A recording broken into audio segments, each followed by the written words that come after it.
এভাবে আর কতদিন চলবে ইমরান? তোমার কি বিবেক জ্ঞান বলতে কিছুই নেই? বরাবর মতো নিশ্চুপ আমি। আজব ছেলে তো তুমি। আমার প্রশ্ন কানে যাচ্ছে না তোমার নাকি? হ্যাঁ, চিৎকার শুনে আমি ভয়ে চুপ করে আছি, আর পার্কে সবাই চেয়ে আছে আমার দিকে, হয়তো মজা নিচ্ছে সবাই। দেখো, আমার পক্ষে আর রিলেশন রাখা সম্ভব না। কেন? কেন তা জানিস না তুই? তোর মতো ছেলে আমার পায়ের নিচে পড়ে থাকে, বুঝছিস? ভাবছিলাম প্রেম করে পরে তোকে শুধরে নিব, কিন্তু শুধরানো তো কি, উল্টো আরো খ্যাত হতে লাগলো। ছোট লোক, তোর কাছে শার্ট চেঞ্জ করানোর টাকা নেই নাকি? হ্যাঁ, হয়েছে নীলা, থামো এবার। আর এসব ভালো লাগছে না। দেখতেছে সবাই প্রেম করতে, কিন্তু তুমি এগিয়ে আসছো আগে। আমার মতো আমি থাকি, কারো কথা শুনে চলার ইচ্ছা আমার নেই। আর হ্যাঁ, আমার টাকা নাই তাই কিনি না, হয়েছে? আর কিছু শুনতে চাও? অপমান না করলেও পারতে। ওহ, এই অপমান সেই লাগছে তোমার গায়ে, সেই রকম তাই না? তোমার জন্য যে আমার বান্ধবীগুলো অপমান করে আমায়, সেটা আমার লাগে না? ও, সেটা তো তোমার লাগবে না, কারণ তারা তো আমায় অপমান করেছে, তোমায় না। যত সব খ্যাত। বলে চলে গেল নীলা। আমি পার্কে দাঁড়িয়ে আছি। সব লোকেরা সিনেমা দেখা শেষ করে যে যার বয়ফ্রেন্ড গার্লফ্রেন্ডের দিকে চলে গেল। হয়তো তারা ভাবছে মেয়েটাই বা এতদিন কি করে রিলেশনে ছিল ফেসবুক ছেলেটার সাথে, গাধা একটা। এখন আমার পরিচয় দিই, আমি ইমরান, ইন্টার দ্বিতীয় বর্ষের ছাত্র। মাকে হারিয়েছি যখন ক্লাস 3-তে পড়ি। এরপর বাবা নতুন বিয়ে করলে অশান্তি চলে আসে আমার জীবনে। সব মা তো আর মা হয় না, কিছু মা রাক্ষসী হয়, যেমনটা আমার কপালে জুটেছে। বাবার অভাব নেই কোনো কিছুর, আর তার অন্য 2 ছেলেরও অভাব নেই। অভাব শুধু আমার একারই, কারণ চাইলেও কিছু পারি না। আমার মোট শার্ট 2টা, প্যান্ট 2টা, তাও একটি কলেজে যাওয়ার জন্য, অন্যটি বাসায় আর বাইরে পড়ার জন্য। বাসায় সময় পাই কোথায় শার্ট পরার? সারাদিন তো কাজ করতে চলে যায়, কাজ না করলে আবার ভাত বন্ধ। একটা শার্ট পরে যায় বলে নীলাজ কথা শোনালো। মাঝে মাঝে কথাগুলো অসহ্য লাগে। শুধু নীলা না, আরও অনেক মেয়েই বলেছে। মাঝে মাঝে ইচ্ছা করে নিজেকে পাল্টাই, কিন্তু কিভাবে পাল্টাবো? আমার কাছে তো টাকা নেই। বাবা মায়ের কথায় উঠে আর বসে, তাই আমার কথাও আর ভাবে না। যেখানে আমি চোখের মনে ছিলাম, সেখানে আজ। আসলে সময়ের সাথে মানুষগুলো বদলে যায়। চলুন শুরুটা কিভাবে হয়েছিল তা আপনাদেরকে বলি। এসএসসিতে রেজাল্ট ভালো করায় জেলা সরকারি কলেজে সিট পেতে সমস্যা হয়নি। মাঝে মাঝে ভয় হতো যে যেখানে সব ধনী ছেলেরা পড়ে, সেখানে আমি কিভাবে মানিয়ে নিতে পারবো। তাদের সাথে নাকি পথের মাঝখানে পড়ে থাকবো। তারপর ভর্তি হয়ে যায় কলেজে। প্রথম দিন কলেজে গেলে সবাই ঘুরে ঘুরে দেখতে থাকে আমাকে। মনে হয় যে ইমরান নামের ছেলেটা অন্য গ্রহ থেকে এসেছে। দোস্ত, ছেলেটাকে দেখ, কি যে অবস্থা! এই কলেজে চান্স পায় কেমনে এরা? আমি কিছু না বলে চুপচাপ ক্লাস করতাম আর বেরিয়ে আসতাম। তাছাড়া আর কি বলতাম? এসব তো ছিল প্রতিদিনের ব্যাপার। কলেজে আসলে এক প্যারা, আর বাসায় আসলে আরেক প্যারা শুরু হয়। বাবা ধনী হলেও আমি গরিব, আর নীলা অনেক ধনী পরিবারের মেয়ে। সে দেখতে অনেক কিউট, আমার মতো সে হাবলু টাইপের না, অনেক আধুনিক মেয়ে সে। পড়ালেখায় ভালো অনেক, বন্ধুদের আড্ডায় সবার আগে পাওয়া যায় ওকে। সারাদিন ওদের সাথে হই হুল্লোড় করে বেড়ানোই ওর কাজ। আমি যতক্ষণ কলেজে থাকতাম একা একাই কাটাতাম। ক্লাসে সবাই যখন আড্ডা দিত, তখন আমি কোনো এক কোণে বসে থাকতাম, একদম চুপচাপ থাকার চেষ্টা করতাম। তখন ক্লাসে সবাই মজা করতো আমাকে নিয়ে, বলতো ওই দেখ খেটটা আসছে। তবে এই কথাগুলো নীলার কাছে খারাপ লাগতো। এমন কথা শুনে নীলা মনে একটু মায়ার জন্ম নেয়। ও ভাবে আমাকে ভালোবেসে তারপর সবকিছু পরিবর্তন করে দিবে। অন্য 8-10টা ছেলের মতো আমাকে সবার সাথে কথা বলাবে, আড্ডা দিবে। তাই একদিন সে সরাসরি প্রপোজ করে। সেদিন আমি নীলাকে কিছু না বলে চলে আসি, কিন্তু সেও নাসরবান্দা, ও পিছিয়ে লেগে থাকে। কলেজে যখন একা একা বসে থাকি, তখন সে এসে পাশে বসে গল্প করতে চায়, হাতটা ধরতে চায়, চশমাটাও খুলে দিতে চায়, কিন্তু আমি দিই না। শুধু বোকাবারকা একটা লুক নিয়ে বলি, চশমা ছাড়া আমি কিছুই দেখি না। এমনভাবে সবসময় নীলা আমার পিছনে লাগতো, যার ফলে একদিন আমি ঠিকই রাজি হয়ে যাই। তবে পরিবারের কথা লুকিয়ে রেখেছিলাম ওর কাছে। হ্যাঁ বলায় সম্পর্ক শুরু হয়, আর নীলাও তার উদ্দেশ্য অনুযায়ী পরিপটি করার দিকে মন দেয়। সবসময় শাসনের মধ্যে রাখতো, এটা করবে না, ওটা করবে না, এটা পরবে না, এটা খাবে না ইত্যাদি। আমিও শুনতাম, কিন্তু যখন সে চালচলনের পরিবর্তন আনতে বলে, তখন একটু পিছু নেমে যাই। কারণ আমার তো সম্ভব না অন্য 8-10টা ছেলের মতো চলা। আমার দ্বারা সম্ভব না ক্লাসের সবচাইতে স্টাইলিশ ছেলেটার সাথে তাল মিলিয়ে চলা, কারণ আমি কঠিন বাস্তবতার শিকার। নীলা সে কথা জানতো না, তাই সবসময় আমাকে এইসব কথা বলতো। প্লিজ, নিজের মাঝে একটু পরিবর্তন আনো। এত বোকা খ্যাট টাইপের কেউ হয়? তোমার কি বিবেক নেই? ক্লাসে বাকি ছেলেদের দিকে তাকাও একবার, ওরা কিভাবে চলে আর তুমি কিভাবে চলো। তখন শুধু মাথা নিচু করে শুনতাম। সে নীলা বলল যে, শোনো, আজকে বিকেলে আমার জন্মদিনের পার্টি আছে, ভালো করে রেডি হয়ে আসো। কিন্তু আমি ঠিক আগের মতোই আসছি। কি করব? 2টা শার্ট আর 2টা প্যান্ট ছাড়া আমার যে আর কিছুই নেই। প্রতিবার যে শার্টটা পরে আসি এটাই আজকে পরে আসলাম। সাথে আছে একজন আদর্শ বোকা মানুষের সকল উপাদানগুলো। নীলা তখন অনেক রাগে নিয়ে আমার দিকে তাকিয়ে আছে। পর বাধ্য হয়ে নিয়ে যায় পুরনো বান্ধবীদের সাথে দেখা করতে। আমাকে পরিচয় করে দেয়, কিন্তু আমাকে দেখে সবাই অন্য চোখে ওর দিকে তাকায়। এখানে যারা এসেছে সবাই উচ্চ পরিবারের, কিন্তু আমাকে দেখে মনে হচ্ছে আমি কতটা সাধারণ। পায়ে পরে আছি 100 টাকা দামের অতি সাধারণ জুতা। ওদের চাহনের উদ্দেশ্য বুঝতে পেরে আমি একটু দূরে গিয়ে দাঁড়াই। এদিকে ওর একটা ফ্রেন্ড বলে ওঠে, নীলা, তোর মতো একটা মেয়ে এমন একটা খ্যাতের সাথে প্রেম করবি, এটা ভাবতেও পারিনি। এটা কোনো ছেলে হলো? ওর দিকে তাকা তো একবার। সাথে সাথে বাকিরা ওর সাথে তাল মিলায়। আর নীলাও লজ্জা একেবারে মাথা নিচু করে ফেলে। ও তার বন্ধুদের সামন থেকে চলে আসে। আমিও সব কথা শুনেছি, তবে চুপ করেছিলাম, কারণ আমি জানতাম এমন কিছুই হবে। এটা নতুন কিছু না। এমন কথা শুনতে শুনতে অভ্যস্ত হয়ে গেছি। এরপর ওখানে না থেকে বাসা চলে আসি। নীলা খুব রেগে বলেছিল, যদি কালকে শার্টটা পরিবর্তন করে না আসি তাহলে অন্য কিছু হয়ে যাবে। আমি তখন বলতে চাই আমার কথাগুলো, কিন্তু সেটা না শুনে ফোন কেটে দেয়। খুব কষ্ট হচ্ছিল আমার জন্য আজকে ওকে কতটা অপমানিত হতে হলো। ভাবলাম বাবার কাছ থেকে কিছু টাকা চেয়ে নিব, যাতে করে নতুন একটা শার্ট কেনা যায়। বাবার রুমে গিয়ে দেখি প্রচন্ড ঝগড়া হচ্ছে তাদের।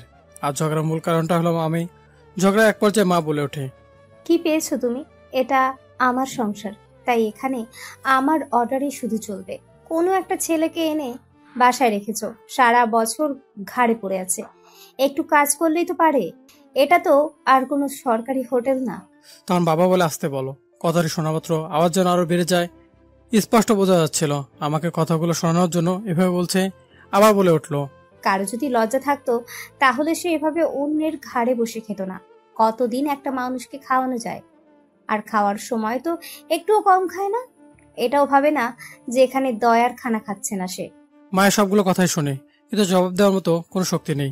তার চোখের অশ্রু পেলেই তার কথা জবাবগুলো দিলাম। কেন আজকে আমি এমন অবস্থার সম্মুখীন? আমারও তো অনেক সুন্দর একটা পরিবার ছিল, কত সুখের ছিল পরিবারটা। বাবা মায়ের একমাত্র সন্তান ছিলাম, অঢেল সম্পত্তির মালিক ছিল বাবা, কিন্তু আচমকা একটা অসুস্থতায় মা মারা যায়, যার ফলে আজকের এই পরিস্থিতি। আর আমি এতিম হয়ে যাই। লাবিব তখন ছোট ছিল, তাই সেই সুযোগে তার চাচা তাদের সব সম্পত্তি নিয়ে যায়। লাবিব হয়ে যায় নিঃস্ব। সেদিন আর তার বাবার কাছে টাকা চাইতে পারেনি, যার ফলে আর কিছুই কিনা হয়নি। রাতে না খেয়েই ঘুমিয়ে পড়ি। পরের দিন সকালে পকেটে 10 টাকা নিয়ে বাইরে গিয়ে নাস্তা করে নেই। দুপুরটা না খেয়ে কাটিয়ে দেই। আমি যে না খেয়ে আছি সেটা মা ঠিকই বুঝতে পেরেছে, কিন্তু একবারের জন্য খেতে বলেনি। বিকেলে নীলা ফোন দেয়। কোথায় আসবো জিজ্ঞেস করতেই বলে কলেজে পার্কে আসতে। অনেকটা ভয়ে ভয়ে বাসা থেকে বের হই। আমি জানি না নীলা কি করবে আমার সাথে। যখন সে দেখবে আমার গায়ে সেই পুরনো শার্টটাই আছে, যখন সে দেখবে পায়ে সে আগের জুতোই আছে, যখন সে দেখবে মাথা চুলগুলো আগের মতো এলোমেলো আছে, তখন কি করবে আমার সাথে? এসব ভাবতে ভাবতে কখন যে পার্কে আসছি বলতে পারি না। নীলার সামনে যেতেই চোখগুলো লাল করে ফেলে। ওর পুরো মুখটাই লাল হয়ে যায়, যেটা থেকে বুঝতে পারি নীলা প্রচন্ড রেগে আছে। আর তখনই প্রথমে সে কথাগুলো বলে, এইভাবে আর কতদিন ইমরান? আমি আর পারছি না। কি করলাম আমি নীলা? কি করলাম মানে? আমার কথার কোনো গুরুত্বই নাই তোমার কাছে? কি বলো এসব? অবশ্যই আছে। আসলে কাজে অনেক বিজি ছিলাম, তাই মার্কেটে যাওয়া হয়নি। ভালো। টাকা আছে কি তোমার কাছে? সরি নীলা। চুপ করো। তুমি তাকাও তো একবার নিজের দিকে, কেমন দেখা যায় তোমাকে। তোমার জন্য কোনো বন্ধুদের সামনেও যেতে পারি না লজ্জায়। সবাই দেখলেই বলে যে ওই দেখ খ্যাটটার জিয়ে পাসছে। আমি মাথা নিচু করে রাখি শুধু। তোমার সাথে আমি আর পারছি না। আমারও একটা সম্মান আছে। ভেবেছিলাম ভালোবাসার পর তুমি পরিবর্তন হবে, কিন্তু তোমার মাঝে এক ফোঁটাও পরিবর্তন আসেনি। সরি। না, আর পারছি না। তোমার সাথে সবকিছু এখানেই শেষ করলাম। এই বলে নীলা উঠে গেল। আর আমি অশ্রু ভেজা চোখ নিয়ে ও চলে যাওয়ার দিকে তাকিয়ে আছি। এছাড়া আর কি বা করতে পারি? এই মুহূর্তে প্রচুর কষ্ট হচ্ছে, গাল বেয়ে চোখের পানি পড়ছে। আমি জানি নীলা আমার সম্পর্কে কিছুই জানে না, তাই এমন করছে। কিন্তু সে কি করবে? তার তো কিছু করার নেই। তারও তো মান সম্মান আছে। মনে হচ্ছে নিঃশ্বাস এখনই বন্ধ হয়ে যাবে।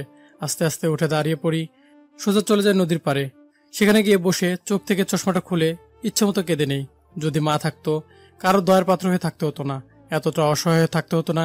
একটুবার চোখের পানিটা মুছে আকাশের দিকে তাকিয়ে চিৎকার করে বলতে থাকি, আল্লাহ, কেন তুমি এমন করলে আমার সাথে? কি দোষ করেছিলাম আমি? কেন এত কষ্ট দাও আমাকে? কেন আমার মাকে কেড়ে নিলে আমার কাছ থেকে? কেন তার আদর ভালোবাসা আমাকে পেতে দিলে না?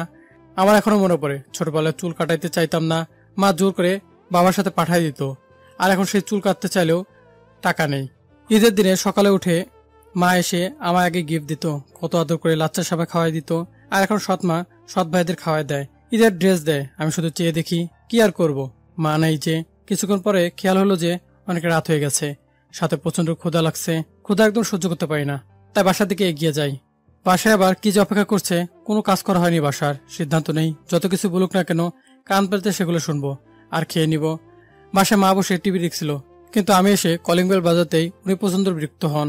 প্রথমে ভেবেছিল ওনার স্বামী এসেছে, কিন্তু দরজা খুলে যখন আমাকে দেখেন আমি দাঁড়িয়ে আছি, তখন ওনার রক্ত গরম হয়ে যায়। প্রচন্ড রেগে কথা বলে, থাকোস কই? এত রাতে কেউ বাসায় আসে, এটা কি নিজের বাসা পাইছোস? থাকোস অন্যের বাসায়, লজ্জা করে না? আবার এত রাত করে বাসায় ফেরোস? চুপ করে কথাগুলো শুনতে থাকি, কিছু বলার নেই। রুমে এসে কিছুক্ষণ শুয়ে থাকি, তারপর ক্ষুধার জ্বালায় মায়ের সামনে যাই। ওনার সামনে গিয়ে দাঁড়াতেই উনি রাগের চোখে আমার দিকে তাকায়। আমি একটু ভয় পেয়েও বাধ্য হয়ে বলি, মা খাওয়ার মতো কিছু আছে, খুব ক্ষুধা লেগেছে। এই, পাইছোস কি তুই? তোর খাওয়া দেখে তো মনে হচ্ছে তোর মা এখানে কোনো হোটেল দিয়া রাখছে। বিনা পয়সাতে 15 বছর পার করলি, আর কতদিন খাবি অন্যের ঘাড়ে? মা আমি একটা চাকরি পাই, তারপর আপনাদের সব টাকা শোধ করে দেবো।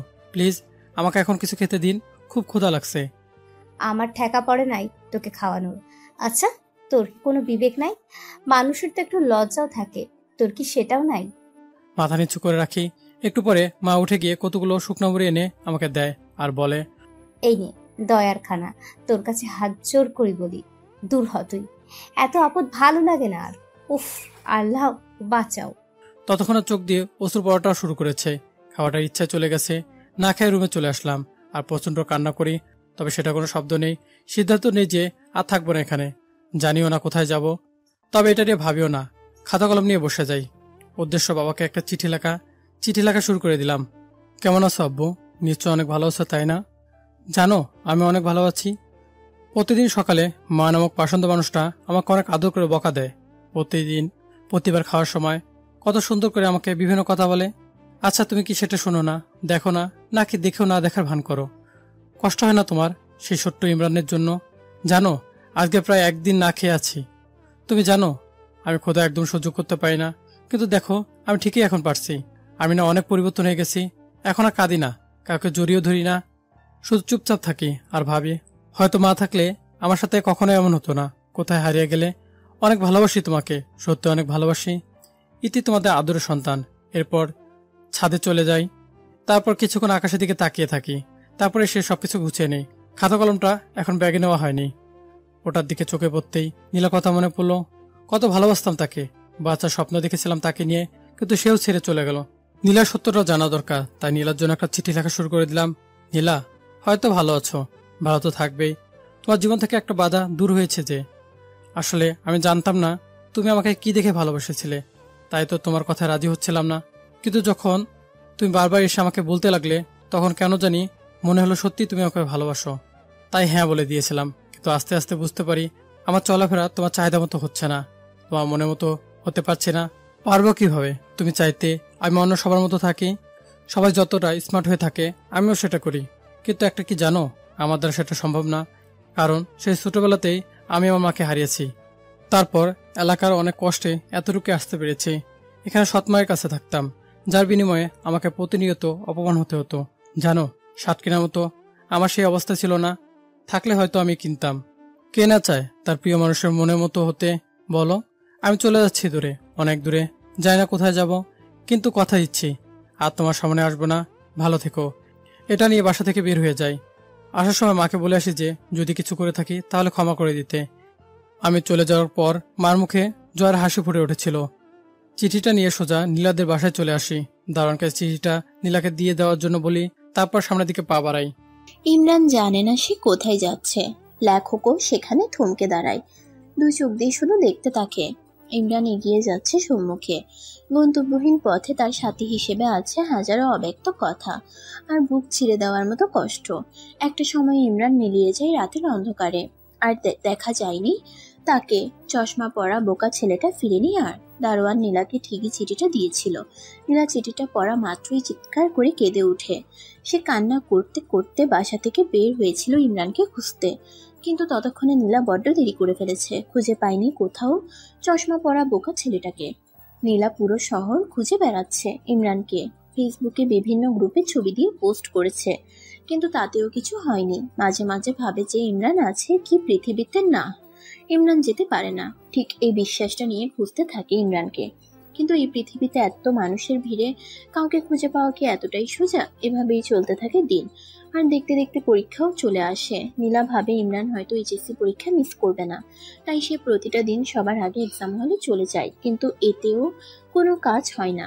যে চলে যায় সে একেবারেই চলে যায়, ফেরার জন্য হয়তো চলে যায় না। এরই মধ্যে ঘটে যায় অন্য এক কাণ্ড। ফেসবুকে হঠাৎ একদিন এক মেসেজ রিকোয়েস্ট চেক করতে ইচ্ছা হলো নীলার। মেয়ে মানুষ তো অনেক মেসেজ রিকোয়েস্ট আসে, কিন্তু কখনো তা চেক করে না। আজ কেন জানি ইচ্ছা হলো চেক করতে। চেক করার এক পর্যায়ে একটা মেসেজ দেখে নীলার চোখ আটকে যায় সেখানে। আজ থেকে 3 মাস আগের মেসেজ এটা। হ্যালো, আপনি যে ছেলেটার পিক গ্রুপে দিয়েছেন তার মতো কাউকে আমি সিলেটে দেখেছি। হোয়াট? সিলেট? ভাইয়া আপনি কোথায় এখন? প্লিজ একটু তাড়াতাড়ি বলেন। হ্যালো ভাইয়া, আপনি কি লাইনে আছেন? বাট অপরদিকে কোনো রেসপন্স আর আসে না। হতে পারে আইডির মানুষটা আর ফেসবুক চালায় না। আম্মু আম্মু। কি হয়েছে মা? মা আমি সিলেটে যাব। এরপর সব খুলে বলে তার মাকে। বুঝলাম। তা তোর বাবাকে কি বলবি? তুমি ম্যানেজ করো না প্লিজ। ওকে দেখি। আচ্ছা চল একটা প্ল্যান করি। কি প্ল্যান আম্মু? শোন, ওখানে গিয়ে তোর খালার বাসায় উঠবি। তারপর তোর বাবাকে বলবি আমি এখান থেকে অ্যাডমিশন কোচিং করব। তানহা আছে ওখানে, একসাথে যাওয়া আসা করবি। বেশ হবে, তাই না? হোয়াট এ আইডিয়া আম্মু, love you. I love you too my sweet মামনি। আসলে নীলা আর ওর মায়ের সম্পর্কটা অত্যন্ত মধুর। অনেক মেয়ের মায়ের সাথে এরকম ভাব থাকে।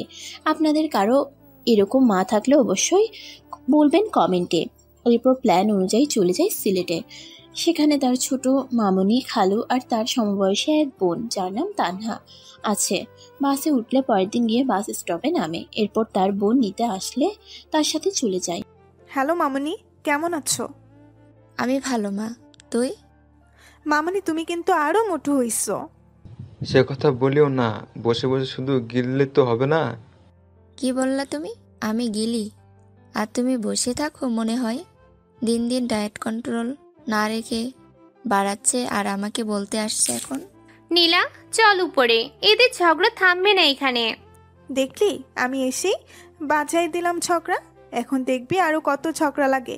রাতে দুজনকেই ঝগড়া শেখাবো। আল্লাহ গো, তুই পারিস নীলা? ওই আমি না পারলে কি তুই পারবি? আচ্ছা বল তো, এখন হঠাৎ তোর জেলার কোচিং বাদ দিয়ে এখানে কারণটা কি? কোনো কারণ নাই, এমনিতেই তোর সাথে থাকবো তাই। ওই দেখ দেখ, আমার সামনে কোনো রকম চালাকি চলবে না, সত্যি করে বল। ইমরানের কথা বলছি না তোকে। ওই খ্যাতটা তো কি করছে হাদারাম? ওকে সেদিন অনেক অপমান করি জন্মদিনে, তারপর থেকে অনেক খুঁজেছি আর পাইনি। এই চিঠিটা পাইছি শুধু। নীলা একটা মা কিভাবে এরকম হতে পারে? এরা মা না, অন্য কিছু। বাদ দে, আমাদের কাজ ওকে খুঁজে বের করা। তাই করতে হবে। এরপর কোচিং, বাসা, শহর সব জায়গায় খুঁজেছে, কিন্তু কপাল খারাপ, কোথাও পাইনি সেই আইডি থেকে কোনো সিগন্যাল। এদিকে আস্তে আস্তে দিনও যেতে থাকে। ভর্তি পরীক্ষা, অনার্স সব শেষ। ইমরানের কথা মনে করতে করতে যে কিভাবে 4টা বছর কেটে গেল নীলার জীবন থেকে। মাঝে মাঝে এসব মনে করে অনেক হাসে নীলা। এতদিন যে খোঁজেনি তা কিন্তু না, প্রতিটা দিন যেখানে গেছে সেখানেই খুঁজে বেরিয়েছে, কিন্তু পায়নি। দেশের প্রায় সব জায়গায় খুঁজেছে নীলা। মাঝে মাঝে ভাবে যে সামান্য দেশের মানুষগুলোর মাঝে নিজের ভালোবাসাকে খুঁজে পাচ্ছে না, তাহলে কি ভালোবাসলো সে? নীলামা, ওর তাড়াতাড়ি, আজ তোর ইন্টারভিউ না? আজ নীলা জবের ইন্টারভিউ দিতে যাচ্ছে। জীবনে যাই হোক কখনো পড়াশোনার সামনে মাথা নত করেনি, তাই আজ এই জায়গায় এসে দাঁড়িয়েছে। হ্যাঁ আম্মু, উঠতেছি। আয় নাস্তা খেয়ে নে। উফ আম্মু, সকালে ডিম খেয়ে গেলে ইন্টারভিউ ডিম পাবো। চুপচাপ খেয়ে নে। ওকে ওকে। আম্মু আম্মু গেলাম আমি। বাবা কোথায়? এই যে আমি এসে গেছি। চললাম, বাই। ওকে, সাবধানে যাস। ওকে। এরপর তানহাকে ফোন দেয় নীলা। হ্যালো, কই তুই? এই তো বের হলাম, তুই কোথায়? আমিও বাইর হইছি। ওকে আয়। এরপর তারা গন্তব্যে গিয়ে ওয়েটিং রুমে বসে অপেক্ষা করতেছে। একটু পর তানহার ডাক এলো। সে নীলাকে রেখে চলে গেল ভিতরে, আর 15 মিনিট পর ফিরে এলো। কি হইল ভেতরে? চাকরির কি হইলো জানি না, তবে ক্রাশ খাইছি রে। হয়েছে থাম, তোর বয়ফ্রেন্ড জানলে আত্মহত্যা করবে, এমনিতেই যে ঢুঙি সে। ওই আমার বিএফকে নিয়ে বাজে বলবি না। আর যাই বলিস অফিসের বস সেই দেখতে। এই অফিসে কাজ করতে পারলে জীবন ধন্য হবে রে। যে একটা মানুষ যে কি করে এতটা গোছালো হতে পারে তা আজ প্রথম দেখলাম। All side perfect. আমার বিএফ না থাকলে এখানে প্রপোজ করতাম। হয়েছে হয়েছে থাম, আমার সিরিয়াল আসছে, আমিও গিয়ে দেখে আসি তোর ক্রাশকে। আসবো স্যার? জি আসেন। ভিতরে গিয়ে নীলাও ক্রাশ খেয়ে যেন কথা বলার ভাষা হারিয়ে ফেলছে সে। ও হ্যালো, মুখ বন্ধ করেন, মশা ডুববে তো ভিতরে। সরি। আসসালামু আলাইকুম স্যার। আপনি তোতলা নাকি? কই না তো, এমনি কিরকম লাগতেছে। ও ফাইলগুলো দিবেন নাকি এরকম করে সারাদিন বসে থাকবেন? ইচ্ছা করে তো বসে। সরি, কিছু বললেন? না স্যার না, এই নিন ফাইল। সব ঠিকঠাক। এখন বলেন, আপনার ব্রেকআপ হয়েছে কত বছর আগে? এসব কিরকম প্রশ্ন স্যার? ওরকম প্রশ্ন বলেন দেখি। 4 বছর। Okay fine. আরো প্রেম করবেন নাকি? না। ওকে, এখন আসতে পারেন। কাল সকাল থেকে কাজে জয়েন করবেন। এটা কি হইল? সাবজেক্টের কোনো প্রশ্ন না করেই চাকরি? এরকম হলে আগে বলতেন, তাহলে 4-5 দিন ঘুম বাদ দিয়ে পড়তাম না। কি করতেন তাহলে? মুভি দেখতাম। গুড। এরপর নীলা চলে আসে বাইরে। কি রে, এতক্ষণ কি হইল? সেই কথা আর বলিস না। এরপর সব খুলে বলল। স্যার তো মনে হয় ফিদা হয়ে গেছে তোর জন্য। ধ্যাত, তা না, এমনি হয়তো এসব বলছিল। হ্যাঁ হ্যাঁ, অপরিচিত কাউকে কেউ এমনি এরকম প্রশ্ন করে, তাই না? বাদ দে, চাকরি তো হইছে। বাসায় চল, মা তোকে আমাদের এখানে যেতে বলেছে। ওকে চল, তোমার তো চাকরি হইল, তাই বেশ মজাতেই আছেন। আমার কপালে কি যে জোটে। ঠিক যেখানে লেখকের কলম থেমে গেছিল সেখান থেকে জন্ম নেয় আরেকটা নতুন গল্পের। আসলে পৃথিবীটাই এরকম, যেখানে কিছু সমাপ্তি ঘটে সেখান থেকেই আবার নতুন কিছু শুরু হয়। বাসায় এসে কলিং বেল বাজালে নীলার আম্মু এসে দরজা খুলে দেয়। আম্মু, আম্মু চাকরি হয়ে গেছে। ওই ওই ছাড় আমাকে, পড়ে যাব তো। কিচ্ছু হবে না। নীলা ছাড়, এখন পরে মজা করিস। তোর পিছনে তেলাপোকা, দেখ দেখ। কই কই? নাই, চলে গেছে। হারামি, ভয় দেখাস আমাকে? শুধু রুমে চল, মজা দেখাবো এখন। ও মামনি, দেখো না তোমার মেয়ে কিরকম ট্রেড দিচ্ছে। ওরা না, যা রুমে গিয়ে ফ্রেশ হ। ওকে। এরপর দুজনে উপরে চলে যায়। তানহা এখানে আয়, দরজা লাগিয়ে। দরজা লাগাবো কেন? ও তুমি বুঝবে না শোনা। ওকে, এখন বল। এরপর নীলা মোবাইলে লুঙ্গি ড্যান্স গান চালু করে তানহাকে নিয়ে শুরু করে দেয় উড়াধুরার ড্যান্স। ওই, এগুলো ড্যান্স দিচ্ছিস নাকি মারপিট করতেছিস? হ্যাঁ, দুটোই। দুজনে অনেক ক্লান্ত ড্যান্স করে। তানহা তুই ওয়েট কর, আমি গোসল সেরে আসি। না, সেটা হবে না, একসাথে গোসলে যাব। এরপর সেখানে আবার আরেকবার তাদের মারামারি লেগে যায়। তখন আমি তেলাপোকার ভয় দেখাইছো না শোনা। এখন সারাদিন ভেতরে থাকো গো, দরজা আর খুলে দিব না। ওকে বাবু, আমি মুভি দেখি ভিতরে। তুমি তো জানো না গো, ভিতরে মুভি দেখার মজাই আলাদা। তাই বুঝি, দেখো তাহলে। ওকে। থাক, বার হয়ে আয়। এখন খুললি কেন? সারাদিন না রাখবি? সারাদিন রাখলে অসুস্থ হবি, তখন তো ওষুধ আমার বাবাকে কিনে দিতে হবে, তাই দরকার নাই। কি সেভিং পার্সন আসলো, নিজে সারাদিনে কত হাজার খরচ করে তার নাই ঠিক, আর এখন আসছে। হ্যাঁ হইছে হইছে, এখন আর নিচে যাই, ফ্রিজে ফুচকা আছে, খাবো চল। তাই নাকি? চল তাহলে।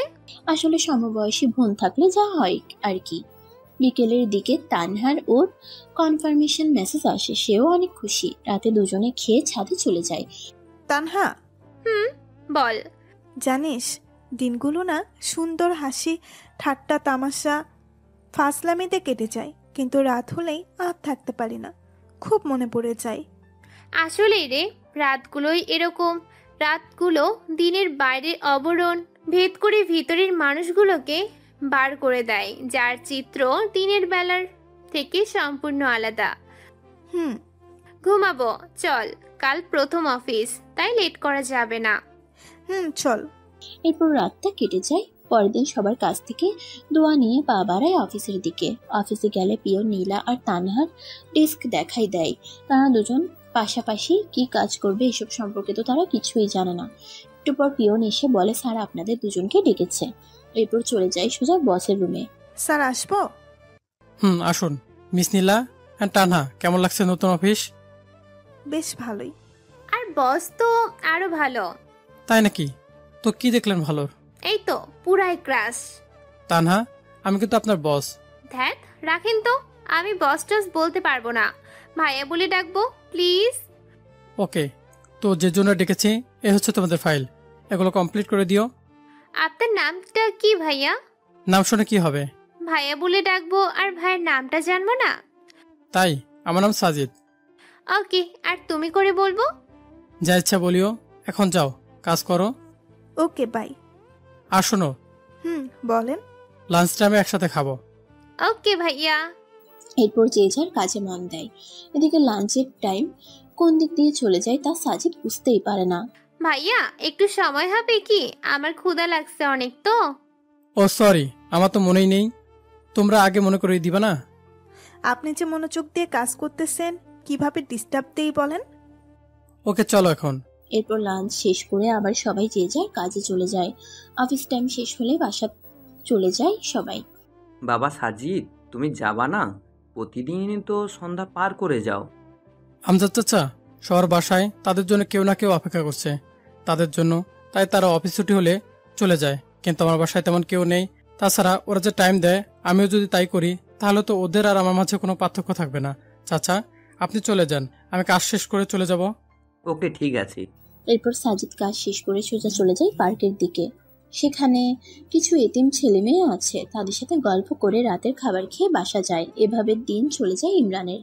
দেখলি বসকে কিরকম হাত করে নিলাম একদিনে। দেখলাম, ট্যালেন্ট আছে তোর, আর তাই তো ওইরকম ঢ্যাঁড়সের মতো বিএফ চুটাইছিস। আরে ওটার কথা বাদ দে, ও থাকাও যে না থাকাও সে। সারা দিনে কি একটা বারও কল দিছে, কথা বলছে? আমার সাথে বলে নাই। ওর সাথে ব্রেকআপ করতেই হবে আজ। তা করিস পরে, ক্ষুধা লাগছে, খাবো চল। মামুনি খাইতে দাও, ক্ষুধা লাগছে। ওকে বস, দিচ্ছি।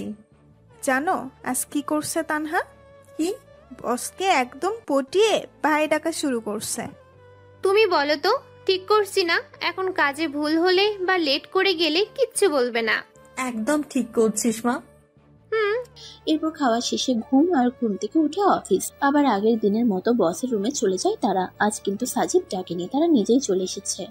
ভাইয়া আসবো? আসো। কেমন আছো ভাইয়া? আলহামদুলিল্লাহ। তোমরা? কাজ করতে করতেই বললাম। আমরাও ভালো। ভাইয়া তুমি কি সবসময় কাজ করো এরকম? এছাড়া তো আর কিছু করার নেই জীবনে, তাই এটাই করি শুধু। জীবনে বলতে? ওসব তোমাদের বুঝতে হবে না। তো ভাইয়া কাল বাসায় গেছো কয়টায়? 9টার দিকে। এতক্ষণ কি অফিসেই ছিলা? মাগরিবের পর অফিস থেকে বের হয়েছি। এরপর কি করছো যে বাসা যেতে এত লেট হচ্ছে? তোমাকে জানা লাগবে না এত কিছু, নিজের কাজ করো, যাও। ভাইয়া আমি না তোমার বোন, আমাকে বলবা না? দেখো, কোনো ইমোশনাল ব্ল্যাকমেল করবে না, কাজে যাও, লাঞ্চে কথা হবে। ধ্যাত। এরপর নীলা তানহা চলে আসে। কি ভাব নিয়ে কথা বললো দেখছিস? আর তুই তারপরেও আগ বাড়িয়ে কথা বলছিস। আজব তো, কোথায় ভাব নিল? এখন ব্যস্ত আছে জন্য বলল যে লাঞ্চ টাইমে কথা বলবে। আচ্ছা একটা কথা বলতো, ভাইয়ার কি গার্লফ্রেন্ড আছে? এরকম ছেলের আবার না থাকে গার্লফ্রেন্ড? আসলে যে এর গার্লফ্রেন্ড হবে সে অনেক লাকি, তাই না? তোর মাথায় এসব চিন্তা কেন? কাজ কর চুপচাপ। এরপর লাঞ্চ টাইমে খাওয়া দাওয়া শেষ করে একটু গল্প করে আবার কাজে লেগে পড়ে। আস্তে আস্তে অফিস সময়ও শেষ। আচ্ছা চাচা, আমাদের বস কি প্রতিদিন এরকম লেট করে বাসায় যায়? মা। তো লেট করার কারণ কি? উনি বলেন যে আমিও যদি কর্মচারীদের মতো একই সময় দেই তাহলে তার আর আমার মধ্যে পার্থক্য কী? আর বাসায় কেউ নেই, তাই যতটা সময় পায় কাজে লাগায়। আর কি কি করেন উনি? এই তো প্রতিদিন পার্কে যাবে, এতিম ছেলেদের সাথে গল্প করবে, তাদের সাথে খেলে খাওয়া দাওয়া করে তারপর বাসায় যায়। ওকে চাচা, ভালো থাকবেন, যাই তাহলে। ঠিক আছে মা, সাবধানে যেও। নীলা আসলে ছেলেটা অন্যরকম। যতই তার বিষয়ে জানতেছি ততই ব্যাপারটা ঘোলাটে লাগতেছে। প্রপোজ করব না কি বলতো? ওই তুই না ভাইয়া বলিস? ভাইয়ের জন্য কি প্রপোজ করা যাবে না? ওই আমার কোন জন্মের ভাই? হ্যাঁ, আচিপ মানুষ তুই রে, যা ইচ্ছা কর। এরপর তারা আবার পরের দিনের জন্য প্রিপারেশন নিচ্ছে। অফিসে গিয়ে তানহা সোজা চলে গেল সাজিদের রুমে। হাই কেমন আছো? ভাইয়া, একটা কথা বলি। বলো। ধরো আমি যদি তোমায় প্রপোজ করি, তখন তুমি কি করবা? দেখো, এরকম মন মানসিকতা নিয়ে যদি এখানে আসো তাহলে আসতে পারো। এখন এটা অফিস, প্রেম করার জায়গা না। আর হ্যাঁ, আমি তোমাকে বোন ভাবি, অন্য কিছু না।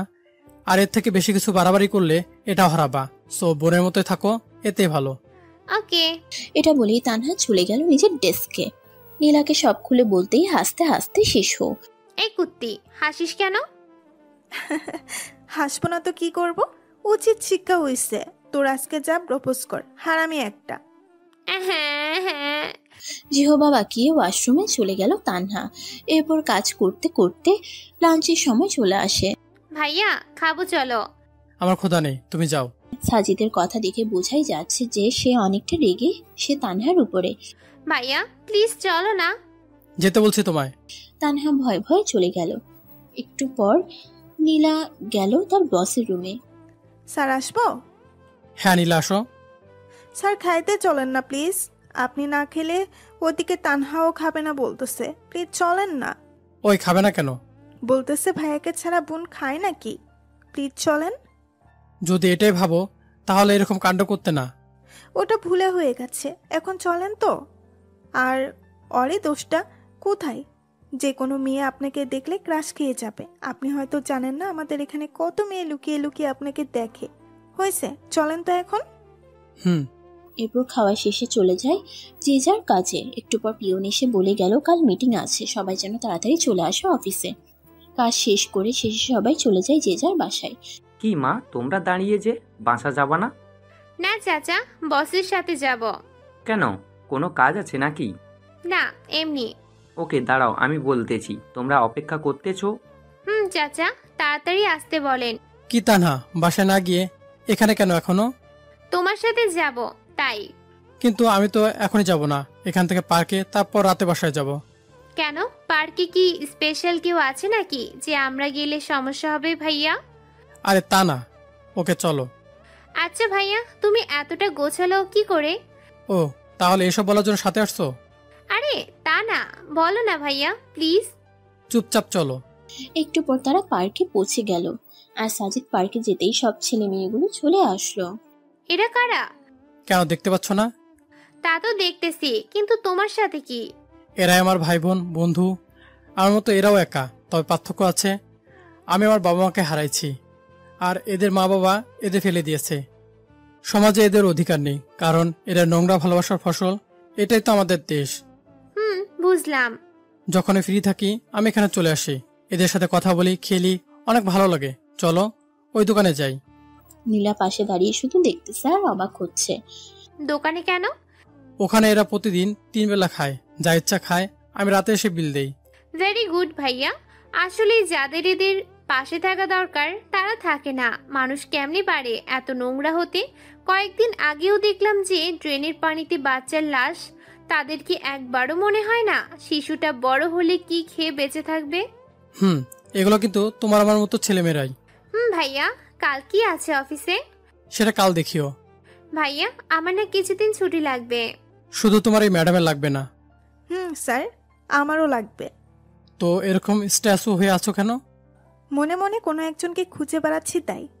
ও তাই? তো কে, বয়ফ্রেন্ড নাকি? তো কতদিন থেকে খুঁজছেন? প্রায় 6 বছর। ও মাই গড, এতক্ষণ ধরে খুঁজছেন, পাননি? আচ্ছা, অনেক রাত হয়েছে, এখন বাসা চলে যান। ভাইয়া দাঁড়াও। দাঁড়িয়ে তো আছি, বুঝতে পারলো নাকি? ভাইয়া তুমিও না, নাও এইটা তোমার। কি এটা? আর কিসের জন্য? খুলে দেখিও পরে। আর বোনের তরফ থেকে ছোট্ট একটা গিফট। ওকে। এরপর যে যার বাসার দিকে চলে গেল। বেশ ভালোই লাগছিল, কিন্তু হেঁটে, তাই না? ছেলেটার কাজগুলো দেখলে আরো আশ্চর্য হয়ে যায়। চল। এরপর তারাও বাসায় চলে আসে। ও আম্মু, আজ কি হয়েছে জানো? কি? তানহা প্রপোজ করছে বসকে। তারপর আর কি, দিল কথা শোনায়। তানহা দেখি বেশ ফাস্ট। নিয়ে এখন খেয়ে নে। আম্মু, ছেলেটা না অন্যরকম। কিরকম? আরে মামুনি, কাজগুলো না পুরোই আজব আজব। ওনার নাকি মা বাবা কেউ নেই, তাই কিছু এতিম ছেলেকে নিজের দায়িত্বে পড়ায়, খাওয়াই, আরো কত কি। এতে খারাপ কি? ভালোই তো। তো আমি কি খারাপ বলছি নাকি? তা না। আচ্ছা, একদিন নিয়ে আসিস বাসায়। ওকে, আনবো। এরপর যে দুই বোনে চলে যায় ছাদে। আচ্ছা তানহা, আমার না আমাদের বসকে দেখে ইমরানের কথা মনে পড়ে যায়। কেন? আরে কথাগুলো না কিরকম ওর মতোই, মাঝে মাঝে মনে হয়, আবার মনেও হয় না। কারণ ইমরান তো এরকম না, ওকে ভালো করেই চিনি আমি। কোনোভাবেই এরকম গোছালো হওয়া সম্ভব না। তা ঠিক। আবার দেখ, চাচা বলছে যে বসের কেউ নেই, কিন্তু ইমরানের তো বাবা আছে। খটকাটা এখানেই। নীলা, একটা কথা বলি। বল। তুই ইমরানকে ভুলে যা, এটাই ভালো হবে। দেখ, ও কোথায় আছে, কেমন আছে তা আমরা কেউ জানি না। তাই ওর আশা ছেড়ে দে, নতুন করে শুরু কর সবকিছু। প্লিজ নেক্সট টাইম আর এইটা বলবি না। ঘুমাবো, চল। এরপর ঘুমায় আর ঘুম থেকে পরের দিন উঠে চলে যায় অফিসে। চাচা, সবাই আসছে? হ্যাঁ বাবা। আজকে কনফারেন্স রুমে সবাইকে যেতে বলেন, আমি আসতেছি একটু পর। একটু পর সবাই চলে আসলো। Hello guys, attention please. কাজ তো অনেক হলো, এবার একটা আনন্দ মজা করা দরকার। তাই ঠিক করেছি আগামী বুধবার আমরা ঘুরতে যাব বান্দরবনে। কি তোমরা প্রস্তুত তো? Yes sir. So guys, let's enjoy. আশা করি এখনো 2 দিন বাকি আছে। এই 2 দিন সবাই সবার কাজগুলো সেরে ফেলবেন, আর বুধবার ঠিক 7টায় অফিস চলে আসবেন। ওকে। সবাই সবার কাজে চলে গেল। নীলা দেখ, স্যারের ফিলিংস আছে, বলতে হবে। ঠিক বলছিস। দাঁড়া, বসের রুম থেকে আসতেছি। ওখানে কেন আবার? আহা, ওয়েট কর না ভাইয়া, আসবো। আসো। একটা রিকোয়েস্ট রাখবা প্লিজ? কি বলো আগে, তারপর ভেবে দেখবো। ঘুরতে যাওয়ার সময় আমার পাশে বসতে হবে, প্লিজ প্লিজ প্লিজ। ওকে, যদি সকলের সিট আগেই ফিল আপ হয় তো বসবো, বাট সিট কম পড়লে সরি। Okay, thank you. কি হইল রে ভেতরে? কি আর হবে, স্যারকে পাশে বসানোর টিকিট নিলাম। গুড। এইভাবে আস্তে আস্তে যাওয়ার দিন চলে আসে, সবাই যথাসময়ে পৌঁছে যায়। তানহার সামনে দেখ। কি রে সামনে? ও মাই গড, কে এটা? আমাদের বস। গিটার, ক্যামেরা, কি এসব? মনে হচ্ছে মজা ভালোই হবে। Hello, how are you? Fine sir, আপনি? ভালো। শোনো, আমাদের জার্নি কিন্তু টোটাল 14 ঘন্টার। এই 14 ঘন্টা, এই টোটাল সময়টা অনেক মজা হবে। চাচা কই আপনি? বাবা, আমি রেডি। ওকে, তাহলে গাড়ি ছাড়তে বলেন। সবাই শোনো, কেউ কানে ইয়ারফোন লাগিয়ে গান শুনবা না। মোবাইলের গান তো প্রতিদিন শুনি, আজ না হয় অন্যের খালি গলায় গান শুনবো। এখানে যার গলা শুনতে ইচ্ছে করবে আমাকে বলবা। সে যদি গান নাও পারে তবুও নিম্ন 6 লাইন গাইতে হবে। ক্লিয়ার সবাই? তো আগে আমি শুরু করছি একটা গান দিয়ে, এরপর তোমরা শুরু করবা। ওকে। এরপর সাজিদ আস্তে করে গিটার হাতে নিয়ে সুন্দর একটা সুর তুলে বলতে শুরু করলো। এ জনমে তুমি হলে না আপন, প্রেমের নামে শুধু ভেঙে দিলে মন, বিধির কাছে সবই কইব, যদি আরেক জনম আমি পাহি গো, সে জনমে তোমাকেই চাইব, যদি আরেক জনম আমি পাহি গো, সে জনমে তোমাকেই চাই গো। এভাবেই সম্পূর্ণ টাই শেষ করলো। আর একটা হবে, আর একটা। আরে না, এখন আমি রিকোয়েস্ট করব আমাদের চাচাকে একটা গান বলতে। চাচা, আজ না করতে পারবেন না। ইয়া। চাচা শুরু করেন। এরপর চাচা শুরু করলো মাইলসের ফিরিয়ে দাও গান। কি চাচা, কাকে বলতেছেন এই বয়সে প্রেম প্রীতি করে দিতে? সবাই তো হাসতে হাসতে শেষ। কই কাউকে না তো, এমনি গান বললাম আর কি। বুঝছি চাচা, এই বয়সে কাকে মন দিলেন? স্যার, আমাদের সকলের থেকে একটা প্রশ্ন আছে। কি প্রশ্ন? আপনি কিভাবে এই কম বয়সে একটা কোম্পানির মালিক হলেন? মানে আপনার জীবনী নিয়ে জানতে চাই। ওটা শেষে বলবো, এখন গানের পর্বটা শেষ হোক। এই তানহা শোন। নীলা তানহা কানে কানে বলতেছে। কি বল? যে গানটা স্যার বলল সেটা ইমরানের খুব ফেভারিট। আমাকে সে অনেকবার শুনিয়েছে, কিন্তু ইমরান গিটার বাজাতে জানে না। তোর ওসব কথা রেখে সামনে তাকা। স্যার প্লিজ এখনই বলেন না আপনার জীবন সম্পর্কে।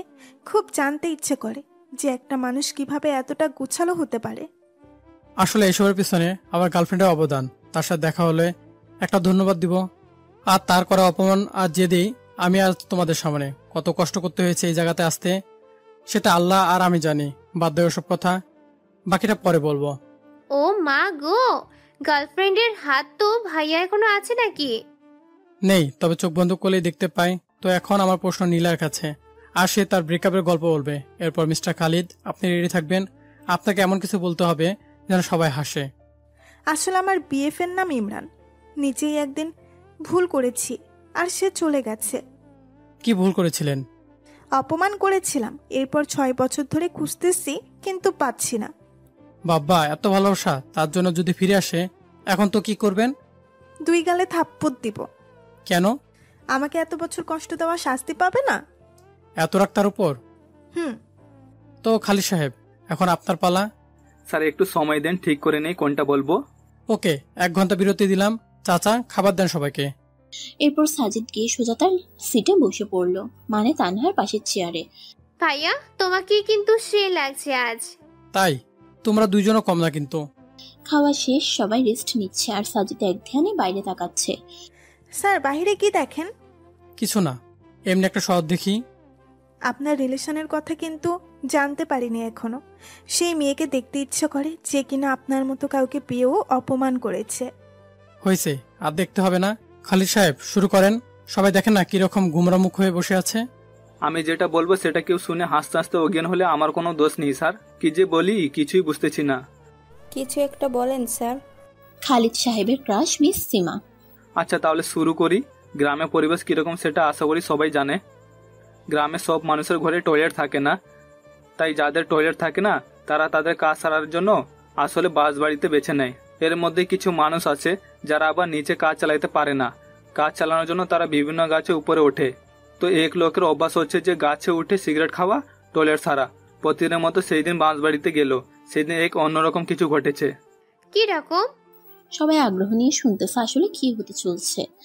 সেই দিন তিনি চারপাশ দেখে সুন্দর গাছে উঠে গেল। তারপর আস্তে আস্তে সিগারেটের টান আর কাজ শুরু করে দিল। এদিকে এক বৃদ্ধ আবার নিচে এসে বসে পড়েছে। উপরে যে কেউ একজন আছে তার লক্ষ্যই করেনি। এদিকে উপরের জন ও নিচের জনকে দেখে নাই, তাই যে যার মতো কাজ করতেছে। উপরের জন তখনও শুরু করতে পারে নাই, তাই জোরে জোরে চাপ দেওয়ায় গাছ নড়তে শুরু করেছে। এটা আবার নিচের জন দেখে উপরে যেই তাকাইছে, ঠিক সেই সময় জিনিস এসে তার মুখে চোখে পড়ে। উপরের জন তখন বুঝতে পারে নাই যে নিচে কি হচ্ছে, তাই সে কাজ চালাতে লাগলো। আর নিচের জনের মুখ শেষ। কোনো রকমে নিচের জন মুখ তুলে বলল, ওই থামবো নাকি লাঠি নিয়ে গাছে উঠবো। এটা শুনে উপরজন নিচে তাকায় দেখে যা কাজ এতক্ষণে সেরে ফেলেছে সে। আর কে পায় তাকে। এক লাফ দিয়ে গাছ থেকে দিয়ে দৌড়। আর নিচের জন বলতেছে, হারামজাদা কি খাস তুই, এত টোক আর কি গন্ধ। গাছ উঠে তোর টয়লেটের দৃশ্য আবার এক ভাই দূর থেকে অপমোবাইল দিয়ে ভিডিও করেছে। এরপর পুরো গ্রাম প্রচার। কি শোনালেন ভাই? এরপর অন্য পর্ব শুরু হয়ে গেল। যে যার কাছে ইচ্ছা গান শুনতে যাচ্ছে আর সাজিদ সুন্দর করে গিটার বাজিয়ে যাচ্ছে, যা শুনে সবাই মুগ্ধ। এর মাঝেই তারা দুপুরের খাওয়া শেষ করে দিয়েছে। শোনো সবাই, আর অনলি 5 ঘন্টা রাস্তা আছে। এই সময়টা সবাই একটু রেস্ট নাও। এরপর যে যার সিটে, সাজিদও গেল তার সিটে। একদিকে 3 সিট হওয়ায় সাজিদ, নীলা, তানহা তিনজন একসাথেই সাজিদের পাশে। নীলা জানালার পাশে বসে সাজিদ বাইরের শহর দেখতেছে। সে কতই ব্যস্ত না সবাই, যে যার গন্তব্যে ছুটছে। হয়তো কারো মায়া টানছে তাদের। এদিকে ঘুমের মাঝে নীলা মাথাটা সুন্দর করে সাজিদের কাঁধে দিয়েছে, যা সাজিদের মনে অন্যরকম ভালো লাগে। ইচ্ছা করে হাত দুটো শক্ত করে জড়িয়ে ধরতে, কিন্তু ধরতে গিয়েও কোথায় যেন বাধা পাই সে, তাই আর দেওয়া হয়ে ওঠে না। কি যে মায়াবী লুক একটা তার, যা দেখে যে কোনো ছেলে ক্রাশ না খেয়ে থাকতে পারবে না। সাজিদেরও এর ব্যতিক্রম হবে না। এই যে ভাইয়া, কি দেখতেছো এইভাবে? কই কি? তাই নাকি? শুধু নীলা না, ঘুমাইলেও সবাইকে নিষ্পাপ লাগে। তাই নাকি? কই, আগে তো জানতাম না। তুমি একটু ঘুমাও তো দেখি কিরকম নিষ্পাপ লাগে। ভাইয়া তুমিও না? এর মধ্যেই নীলা উঠে যায় এদের কথাবার্তায়। সরি, আমি ভুলে মাথা দিয়ে ফেলেছি স্যার, ক্ষমা করবেন। সমস্যা নেই, তুমি এভাবে ঘুমাইতে পারো। না, আর ঘুম আসবে না। তাই তাহলে একটা গান শোনাও। ঘুম থেকে উঠে কেউ গান বলার মুডে থাকে নাকি? তাই এই যে নাও পানি, আর ফ্রেশ হয়ে এদিকে আসো, আমি বাকিদের অবস্থা দেখে আসি। ওকে। সবার কি অবস্থা, ঠিক আছেন তো সবাই? স্যার সবাই ঠিক, শুধু মোটু ভাইয়ের একটু সমস্যা হয়েছে। কি সমস্যা? স্যার চাপ দিচ্ছি আর মোটু ভাই সহ্য রাখতে পারছে না, যখন তখন ড্রাম ফেটে যাবে। মোটু ভাই আর একটু সহ্য করেন, আমি ড্রাইভারকে বলছি কোন হোটেল থেকে গাড়িটা পার্ক করতে। এরপর নিজের সিটে চলে এলো। রাত 11টার দিকে তারা গিয়ে রিসোর্টে উঠে। এরপর সবাই রুমে, আর সাজিদ বাইরে এসে রাতের আকাশ দেখতেছে, যা তানহার চোখে পড়ে। কি দেখতেছো ভাইয়া? এই তো তারাগুলো দেখি। দেখো সবগুলোকে স্থির দেখাচ্ছে, কিন্তু কেউ স্থির না, যে যার নিজের দিকে ছুটছে। দিন শেষে আবার সেই একই জায়গায় মিলছে। কি অদ্ভুত, তাই না? ভাইয়া একটা কথা বলি। বলো। তারাগুলো কিন্তু কাউকে কেন্দ্র করে ছুটছে, কিন্তু আমাদের মাঝে এমন কেউ থাকে যারা কিন্তু কোনো কেন্দ্র ছাড়াই ছুটে চলেছে। কে বলেছে তোমাকে? তাদের একটা কেন্দ্র থাকে, তা অন্য কেউ জানে না। তো ভাইয়া, বোন হিসেবে একটা জিনিস জানতে চাই, না করবা না? কি? তোমার জীবনে কি কি আছে আর কি কি নাই, আর তারা কোথায় গেছে সব? কি হবে শুনে? ভাইয়া প্লিজ। কেউ নেই আমার, তার থেকে 5 বছর আগে চলে আসছি। কেন? সৎ মায়ের প্যারা সহ্য করতে পারছিলাম না, তাই। আসলে আমাদের সমাজে অনেক মানুষ আছে এরকম, যেমন নীলার বয়ফ্রেন্ডটা, সেই চলে গেল সৎ মায়ের প্যারাই, আর খোঁজ মিলল না। খুঁজি নেই তাকে। কি বলো, খুঁজে নাই? এমন কোনো জায়গা বাদ রাখি নাই শহরের, কিন্তু পাইনি। এখন নীলা খুঁজে বেড়াই তাকে, প্রতি রাতে কাঁদে ওই ছেলের জন্য। আমি যদি বলি ছেলেটা ওর সামনেই। হোয়াট ভাইয়া, আমি কিন্তু মজা করছি না, সিরিয়াস। আমিও মজা করছি না। দেখো এটা, আইডি বার করে দেখালাম। মানে কি এসব, কেমনে কি করে হলো? আমি স্বপ্ন দেখছি না তো? না, সেসব কথা কত মানুষের শুনে যে এই পর্যায়ে আসছে। আগে বলো, এত স্মার্ট কি করে হলে? সেই স্কুল জীবন থেকেই ক্ষেত নামটা শুনতে শুনতে তিক্ত হয়ে গেছি, তাই ভাবছি যে আগে নিজেকে বদলাবো, এরপর একটা পার্ট টাইম জব নিয়ে শুরু করে দিয়ে পড়াশোনা। আর নিজেকে বদলানোর কাজ কোনো দিন না খেয়ে থাকতাম, তারপরও বাজার থেকে উন্নত মানের ড্রেসগুলো কিনে আনতাম। এরকম কত রাত যে মুড়ি খেয়ে পার করে দিয়েছি। এরপর আস্তে আস্তে বিশ্ববিদ্যালয় গণ্ডি পেরিয়ে এই জায়গায় এসেছি। কোন বিশ্ববিদ্যালয়ে পড়েছ? স্টার্ট। মানে আমাদের সামনেই ছিল এতদিন? আর তোমার ডিপার্টমেন্টেই, কিন্তু কোনোদিন তোমার চোখে ধরা দেই নাই। পরীক্ষার সময় 2-1বার দেখা হতো, কিন্তু তেমন লক্ষ্য করো নাই। তোমরা আর এক বড় ভাইয়ের সহযোগিতায় এই কোম্পানিটা খুলি। ওয়েট, ক্লাস টপার কি তুমি সেই সাজিদ? যে কিনা সপ্তাহে একবার ক্লাস করে, ক্লাস টপার? কি আজব, তাই না?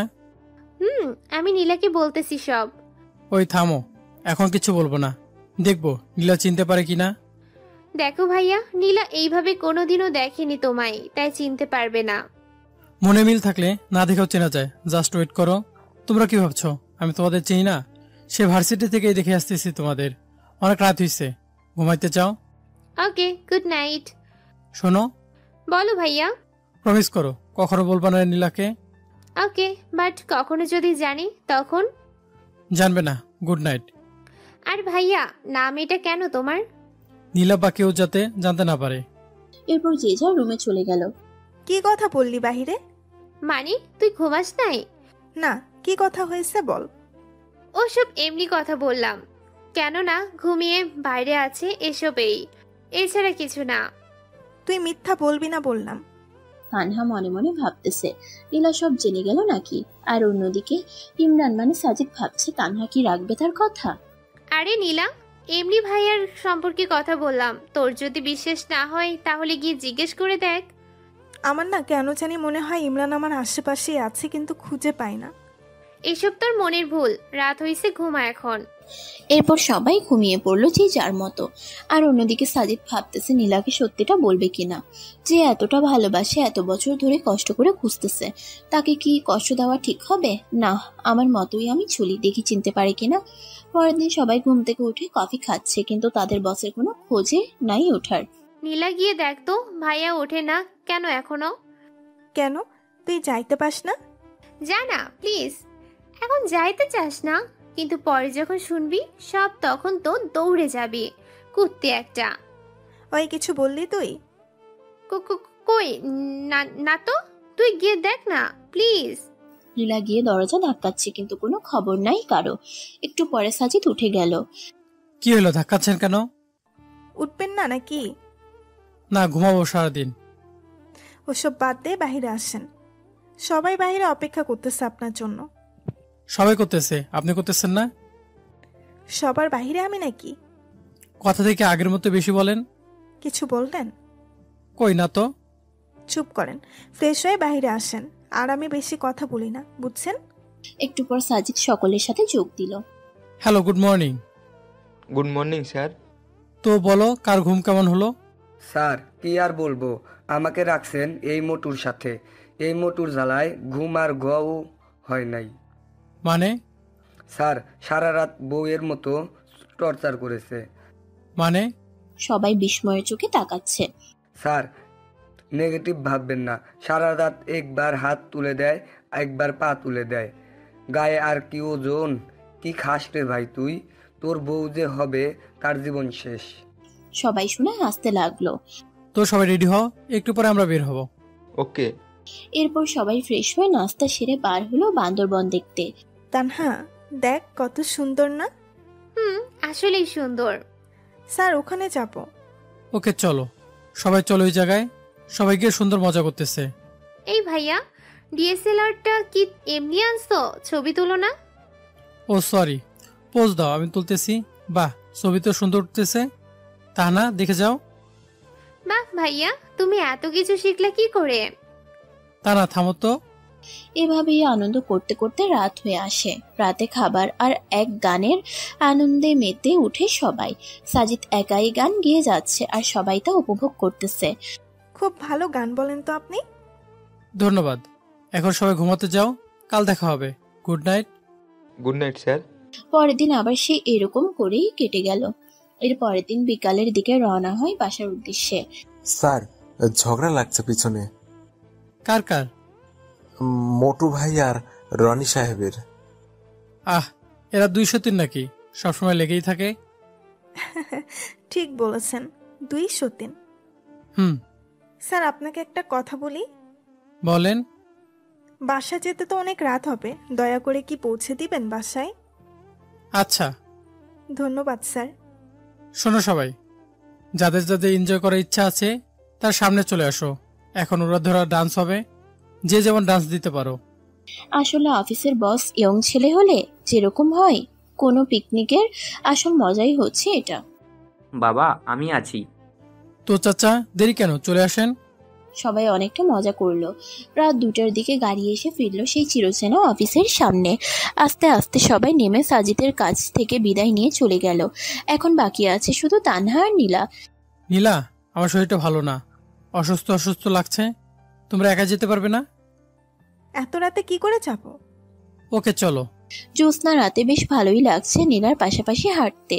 কাছাকাছি বাসা হওয়ায় বেশিক্ষণ লাগেনি যেতে। নীলা যাও, তাহলে আমি গেলাম। গেলাম মানে? এত রাতে কই যাবেন আপনি? ভেতরে আসেন। রাগটাও দেখে আগের মতোই। দেখেন স্যার, আমার সামনে এরকম মনে মনে কিছু বলবেন না। আম্মু, ইনি হচ্ছে আমাদের বস। ও তুমি সাজিদ? আসসালামু আলাইকুম। মা ক্ষুধা লাগছে, খেতে দাও। তোমরা বসো, আমি দিচ্ছি। আসলে আন্টি, আমাকে যেতে হবে এখন। আরে বাবা, এত রাতে কোথায় যাবা? রিক্সা অটো কিচ্ছু পাবা না। আর বর্তমানে যা ছিনতাইকারীদের জ্বালা, তুমি আজ রাতটা থেকে যাও। না আন্টি, সমস্যা নেই, যেতে পারবো। মামুনি যেতে যখন চাইছে যেতে দাও। সামনে ফাঁকা জায়গা যে পেতনি থাকে সেটা তো তিনি আর জানেন না। যখন পিছু নিবে তখন নিজেই দৌড়ে চলে আসবে। কি বললা পেতনি? তানহা, খামোকা ভয় বাড়িয়ে দিচ্ছিস। বাবা যাও, টয়লেট ওইদিকে, শেষ হয়ে আসো, আমি খাবার দিচ্ছি। সাজিদ আর কিছু না বলে ফ্রেশ হয়ে আসলো। তোমায় এনজয় কেমন করলি? সেই কথা আর কি বলবো মামুনি, যাদের এরকম বস থাকে তাদের এনজয় কি খারাপ হবে? সাজিদ চুপচাপ খেয়ে নিল। এরপর নীলা সাজিদকে তার রুম দেখিয়ে নিজের রুমে চলে গেল। এদিকে সাজিদ ঘুমাচ্ছে, অন্যদিকে তানহা নীলা গল্প করতেছে। গল্প করতে করতে তারাও ঘুমিয়ে গেল। সকাল 8টার দিকে নীলার ঘুম ভাঙে, আর সেও শয়তানি করে তানহার ঘুম ভাঙিয়ে দেয়। অফিস বন্ধ, তাই তেমন তাড়াহুড়াও নেই, কিন্তু যা ঘটার তা তো ঘটে গেছে। জ্বরের কবলে সাজিদ একদম কাবু হয়ে বিছানায় শুয়ে আছে। না ইচ্ছা করছে উঠতে, না ইচ্ছা করছে ঘুমাতে, চুপচাপ শুয়ে আছে। একটু পর তানহা চা নিয়ে আসে। ভাইয়া ভাইয়া ওঠো, তোমার চা নাও। কিন্তু সাজিদের কোনো শব্দই নেই, সে যেন তানহার ডাক শুনলই না। এই ভাইয়া। বলো। তোমার কণ্ঠ এরকম লাগছে কেন? অসুস্থ নাকি? একটু সুস্থ, তবে ঠিক হবে। দেখি দেখি। ও মা, এটা একটু অসুস্থ। নীলা, এদিকে আই। জোরে ডাক দিল নীলাকে। কি রে, কি হয়েছে? জ্বর আসছে সেই। বলিস কি? তুই গিয়ে নাস্তা ওষুধ নিয়ে আয়, আমি দেখতেছি। নীলাও মাথায় হাত দিয়ে দেখে ভীষণ জ্বর। আমি বাসা যাব, এখানে ভালো লাগছে না। কি বলেন? বাসা গেলে দেখাশোনা করার জন্য বউ আছে নাকি? তা নেই, এরকম জ্বর আমাদের জন্য ব্যাপার না, এমনিতে সেরে যাবে। চুপচাপ শুয়ে থাকেন। একটু পর তানহা নাস্তা ওষুধ নিয়ে আসলো। এরপর ধীরে ধীরে খেয়ে আবার শুয়ে পড়লো। তোমার শরীর খারাপ আর এই অবস্থায় বাসায় যেতে চাচ্ছ? বাসা গেলে খাইতা কি শুনি? সাজিদ চুপচাপ শুনতেছে কথা। এখন ঘুমান, আমি পট্টি দিয়ে দিতেছি। তার দরকার নেই, আপনারা মনে হয় নাস্তা করেন নাই, যা নাস্তা করে নেন। চুপ করেন তো। এরপর পট্টি দিতে লাগলো। যে কোনো ব্যক্তি অসুস্থ হলে তারা চায় যে তাদের ভালোবাসার মানুষটা তাদের সেবা করুক। সাজিদও তার ব্যতিক্রম না। পট্টি দিতে দিতে নীলার ঠান্ডা হাতটা সাজিদের চোখে পড়তেছে, আর সাজিদের মনে হচ্ছে যে তার হাতটা যেন শরীরের সব তাপ শোষণ করে নিচ্ছে। সম্পূর্ণ এক অন্য রকম অনুভূতি সাজিদের মনে খেলা করছে। তানহা শুধু বসে বসে দেখতেছে আর মনে মনে হাসতেছে। এত কাছে এরা, অথচ নীলা বুঝতেই পারছে না যে সে তার সেই চিরচেনা মানুষটার সেবা করছে। নীলা, আমার ভালো লাগছে না কিছুই, আমি বাসায় যাব। ভালো লাগতেছে না জন্যই রেখেছি এখানে। ধ্যাত। আচ্ছা সত্যি বলেন তো, মাথায় পট্টি দিয়ে দিতেছে, আপনার কি খারাপ লাগছে? না। তাহলে বললেন কেন ভালো লাগছে না? ঢং করেন আমার সাথে? কি হইল, চুপ কেন? আসলে আমি তোমাকে কষ্ট দিতে চাচ্ছি না। শেষ ছোটবেলায় বাবা মা মারা যায়, এরপর জ্বর হলেও জরুরি ওষুধ, এমনি এমনি জ্বর সেরে যেত। কখনো খেয়ে কাটতো, কখনো বা না খেয়ে কাটতো। আচ্ছা আপনার বাবার কি হয়েছে? ওসব বাদ দাও। আর একটা কথা শোনেন, আপনি আমার বস, সো আপনার জন্য কিছু করলে সেটা কষ্ট না, বুঝছেন? শরবত বানাই দিতে পারবা? শুধু শরবত না, আমি ভালো করেই জানি জ্বর হলে মানুষের কোনগুলো খাইতে ইচ্ছে করে। একটু পর সব নিয়ে আসতেছি। আর তানহা ফুচকা বানাতে গেছে, কি খাবেন তো? ওকে, তবে ঝাল একদম বেশি থাকতে হবে। চুপচাপ একটু শুয়ে থাকেন, আর ভুলেও ফোন হাতে নেবেন না। ফোনের রেডিয়েশন পড়লে জ্বর আরও বেশি হয়। জ্বর হলে কখনো চোখের সামনে নিয়ে ফোন টিপবেন না। ফোন থেকে যে রেডিয়েশন বের হয় তা অত্যন্ত ক্ষতিকর। আর চাপ নেবেন না মাথায় বেশি, যেমন জ্বর হলে বেশি পড়তে গেলে দেখবেন যে জ্বর আরও বেশি হইতেছে। আমার জ্বর আবার অন্যরকম, সারাদিন ভালো থাকি কিন্তু সন্ধ্যা হলেই শুরু হয়ে যায়, আর 9টায় শেষ। যাই হোক, সবাই নিজেদের আর কাছের মানুষদের খেয়াল রাখবেন। এখন রেস্ট নেন, আমি আসতেছি। একটু পরে নীলা চলে আসলো। এই নেন, এখানে শরবত, চালতার আচার একদম ঝাল, আর এটা হলো ঝালমুড়ি। এত কিছু? তুমিও তো দেখে অনেক ফাস্ট। এখনো কিছু হয় নাই স্যার, একটু পর আরো কিছু আসতেছে। আরো কিছু? এগুলো তো একা শেষ করতে পারবো না, তোমরা একটু হেল্প করো। ওকে, তা করব। এখন শুরু করো। এরপর সাজিদ, নীলা, তানহা খাওয়া শুরু করলো। কেমন হইছে? উফ, সেই। তানহা ফুচকা টান। এরপর একটু আড্ডা দিল সবাই মিলে। স্যার আপনি একটু ঘুমান এখন। কিন্তু ঘুমানোর চেষ্টা করলেই কি ঘুম আসে জ্বরের মাঝে? ঘুম আসতেছে না তো। ওকে, আমি মাথায় হাত বুলিয়ে দিচ্ছি, আপনি চেষ্টা করেন ঘুমানোর। এমন ভালোবাসা কে না চায়? আসলে প্রতিটা মেয়ে তাদের যার যার ঘরের ডাক্তার, যারা ওষুধ ছাড়াই জ্বরকে ভালো করে দিতে পারে। আস্তে আস্তে ইমরান ঘুমিয়ে যায়। বিকেলের দিকে নীলার ডাকে ঘুম ভাঙে। স্যার। বলো। জ্বরটা একটু কমেছে, গোসলটা করে নেন এখন। গোসল করলে কি বেশি হয়? সম্পূর্ণ শরীর না ভিজিয়ে মাথাটা ভিজান, আর শরীরে ভেজা কাপড় দিয়ে মুছে নেন, ভালো লাগবে। ওকে। আসলে বেশ ভালো লাগতেছে। এরপর খাওয়া শেষ করে 1 কাপ চা খেয়ে বাসার দিকে রওনা হয়। কিন্তু জ্বর কি একদিনেই পিছু ছাড়ার পাত্র? বাসার গেটে আসতেই যা যা খেয়েছে সব বার করে দিল মুখ দিয়ে। আস্তে আস্তে জ্বরটাও বাড়তে লাগলো। সাজিত সুন্দর করে কাঁথা মুড়ি দিয়ে ঘুমিয়ে পড়লো। সন্ধ্যার দিকে অনেকটা ঠান্ডা লাগতেছে। শুয়ে পড়তেই ঘুমও ঘনিয়ে আসে চোখে। রাত 2টায় ঘুম ভেঙে যায়। আর আসে না ঘুম। এক অন্যরকম যন্ত্রণা কাজ করতেছে শরীরের ভিতর। মনে হচ্ছে এর থেকে মরাই ভালো। কোনো রকম রাতটা পার করে পরের দিন। হ্যালো চাচা। হ্যাঁ বাবা, হঠাৎ এত সকালে? চাচা, আমার জন্য কিছু খাবার আর জ্বরের ওষুধ নিয়ে আসেন তো একটু। ওকে, আমি এক্ষুনি আসতেছি। একটু পর সব নিয়ে আসলো। চাচা, আর সবাইকে অর্ধেক বেলা কাজ করে ছুটি দিয়ে দিয়েন। আচ্ছা। সময় মতো সবাই চলে আসলে তখন পিয়ন সবাইকে জানিয়ে দিল, চাচা, স্যারের অসুখ ভালো হয় নাই। না মা, আরো বেশি হয়েছে। সকালে গিয়ে খাবার ওষুধ কিনে দিয়েছি। ও, ওনার বাসার ঠিকানাটা দেন তো। ঠিক আছে, লিখে নাও। এরপর ঠিকানা নিয়ে তারা চলে গেল বাসার মধ্যে। গিয়ে দেখে দরজা খোলাই আছে। এই যে বস, আপনার সমস্যা কি? হ্যাঁ, কই কোনো সমস্যা নাই তো। জ্বর বেশি হয়েছে, একবার তো বলতে পারতেন আমাদের, শুধু বেশি বুঝবে। তানহা, একটা অটো ডেকে নে। অটো দিয়ে কি হবে? যতদিন না জ্বর ভালো হচ্ছে আমাদের কাছে থাকবেন। এটা সম্ভব না। দেখেন, বেশি কাহিনী করবেন না, তাহলে কিন্তু ভুলে যাব আপনি আমার বস। আমার রাগ সম্পর্কে জানেন না, তাই চুপ থাকেন। আমি ভালো করে জানি। কি বললেন? কিছু না। এরপর একটা অটো নিয়ে সোজা চলে আসে নীলাদের বাসায়। আচ্ছা, আমি তোদের বাসায় কেন যাব? মানুষ তো এমনিই বলবে যে আমি কে হই তোমাদের। তুমি আমার ভাইয়া না। হুম। তাহলে আবার এই কথা কেন? না বললো তাতে আমার যায় আসে না। কি বাবা, অসুস্থ হয়েছ তো একবারও আমাদের জানানোর প্রয়োজন মনে করলে না? পরপর ভাবো আমাদের, তাই না?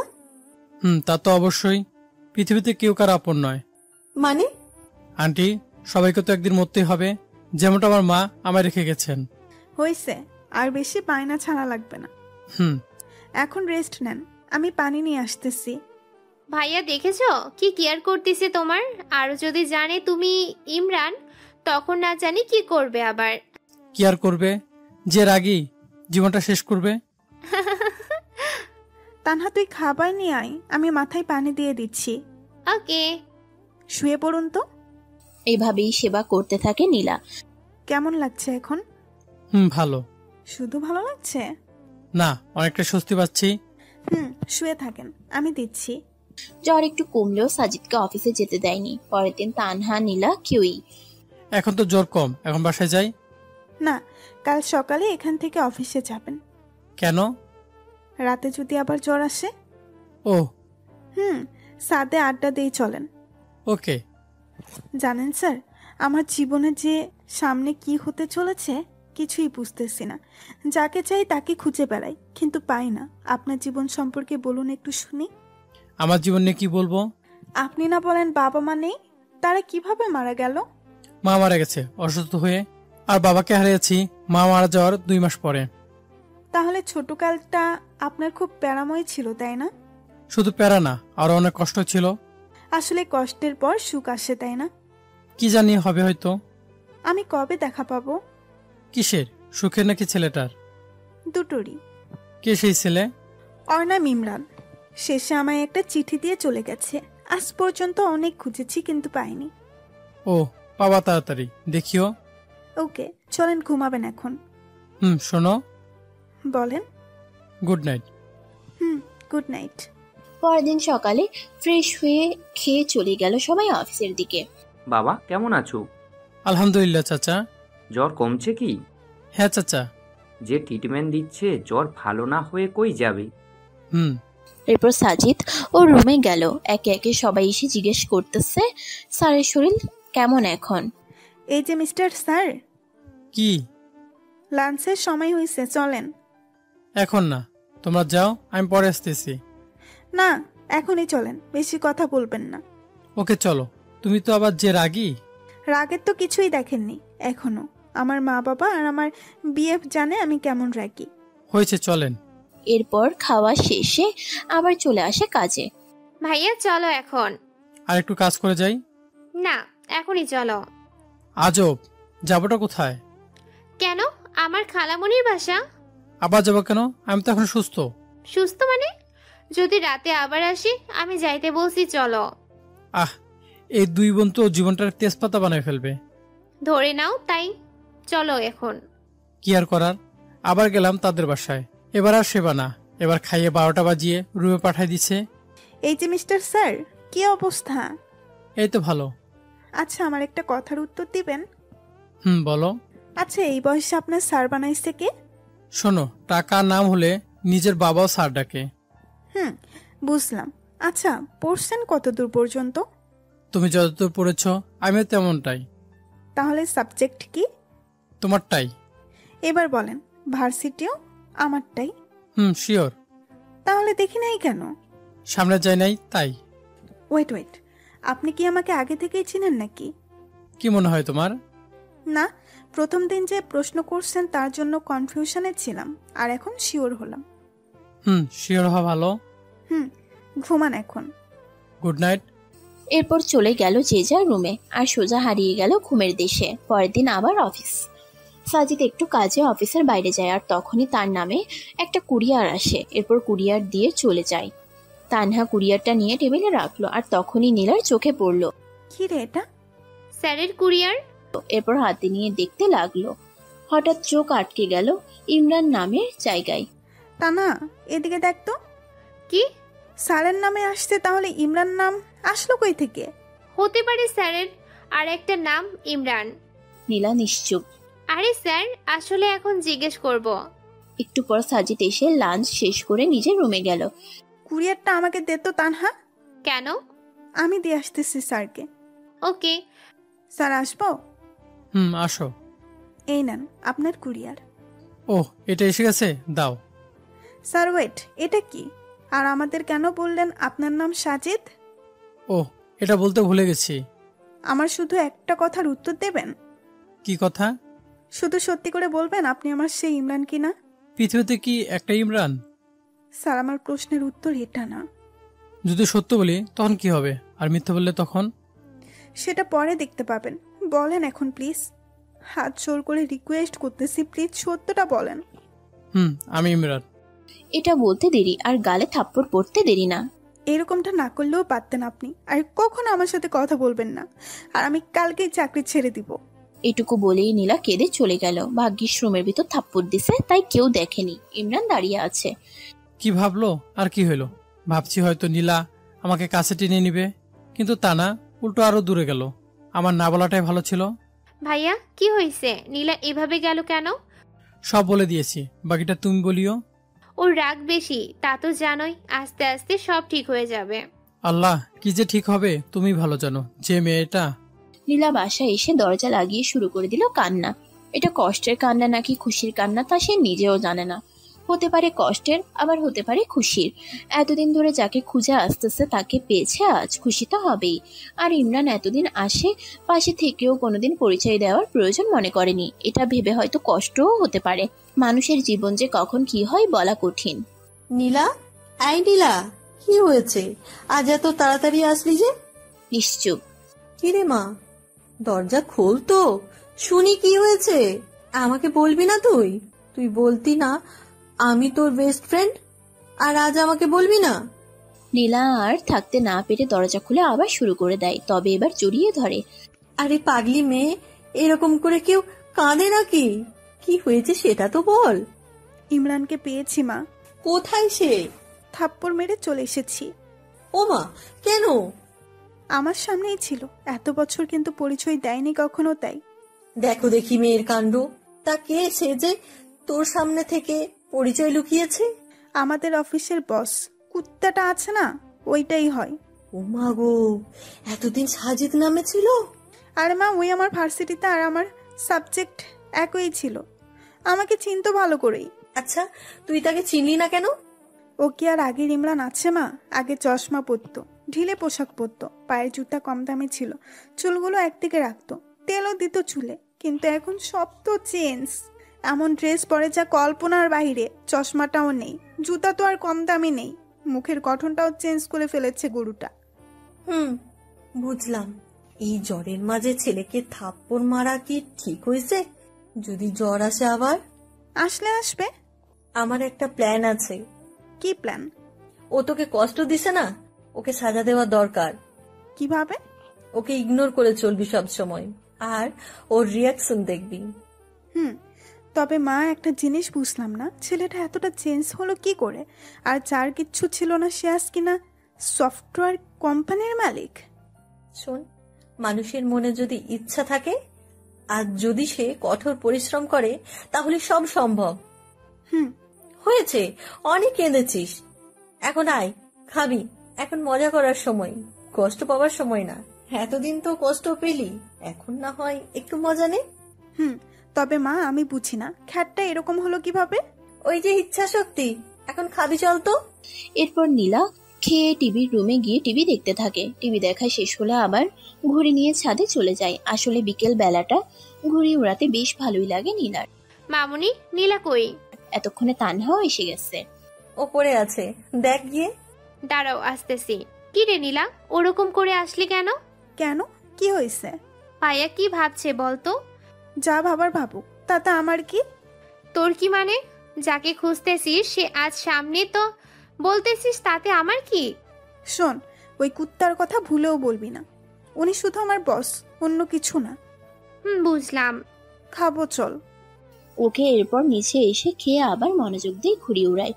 আচ্ছা নীলা, তুই ইমরানকে পেয়েও থাপ্পড় দিয়ে চলে এসেছিস, এখানে আবার মনের সুখে ঘুড়ি উড়াচ্ছিস। তোর কি খারাপ লাগছে না একটুও? না তো, তুই দেখে বুঝতেছিস না? গুড। ঘুড়ি উড়িয়ে সন্ধ্যায় রুমে আসে। একটু পর ফোন আসে। হ্যালো, আসসালামু আলাইকুম। ওয়ালাইকুম আসসালাম। কে আপনি? কণ্ঠ শুনে বুঝো না, নাকি না বুঝে ভান করতেছো? ধরে নেন একটা। আমার দোষটা কোথায় বলবা? কোনো দোষ নাই আপনার। আপনি তো আর আমার সেই খ্যাত ইমরান না। ফোন রাখেন, কাজ আছে, বাই। ধ্যাত দিল ফোনটা কেটে। পরের দিন অফিসে গিয়ে নীলাকে ডেকে পাঠাই আমি। স্যার, আসবো? আসো। এরপর নীলা আসতেই সোজা গিয়ে ওর হাতটা ধরে ক্ষমা চায়, কিন্তু নীলা এত সহজে ছাড় দেওয়ার মানুষ না। দেখুন স্যার, বস বসের মতো থাকুন। বেশি কিছু করলে আমি কিন্তু ভুলে যাব যে আপনি আমার বস। কি বেশি করলাম আমি? হাত ছাড়বেন কি? না। আজকের চরটা একটু বেশিই লাগছে। স্পষ্ট 4টা আঙ্গুলের দাগ বোঝা যাচ্ছে। চর খেয়ে ইমরান নিশ্চুপ, হাত ছেড়ে দিয়ে চোখ মুছল। নীলা আর সেখানে না থেকে চলে গেল নিজের কাজে। ইমরান আর লাঞ্চের সময়ও বাইরে যায়নি। বাইরে যাচ্ছে না দেখে তানহা আসে ডাকার জন্য। ভাইয়া, খাবার আসো। তুমি যাও, আমার খোদা নেই। আরে আসো না। তুমি যাবা এখান থেকে? দেখলি, ছেলেটা খেতেও আসলো না। তো আমি কি করব? যার ইচ্ছা হবে খাবে, না হলে খাবে না। আমার না মাঝে মাঝে অবাক লাগে, এই জন্যই বুঝি এত খুঁজেছিস। এই তো বুঝছিস। এরপর অফিস শেষ হলেই সবাই বাসায় চলে যায়, কিন্তু ইমরান এখনো অফিসেই। বাবা, বাসা যাবা না? হ্যাঁ চাচা, শরীরটা ভালো থাকতেছে না, একটা রিক্সা ডেকে দেন তো। আচ্ছা। এরপর রিক্সা আসলে ইমরান সোজা ডাক্তারের কাছে গিয়ে জ্বরের ওষুধ নেয়। কেন জানি ওর মনে হচ্ছে জ্বর আসবে, আর তার ধারণাই ঠিক, রাতে জ্বরও আসে। হয়তো মায়ের জন্যই জ্বরের কোপে আজ অজ্ঞান হয়ে যায়। সে পরের দিন সবাইকে অফিসে দেখা গেলেও ইমরান নেই। সবাই পিয়নকে জিজ্ঞেস করতেছে বস কই, কিন্তু তিনি আর কি বলবে, নিজেও তো জানে না।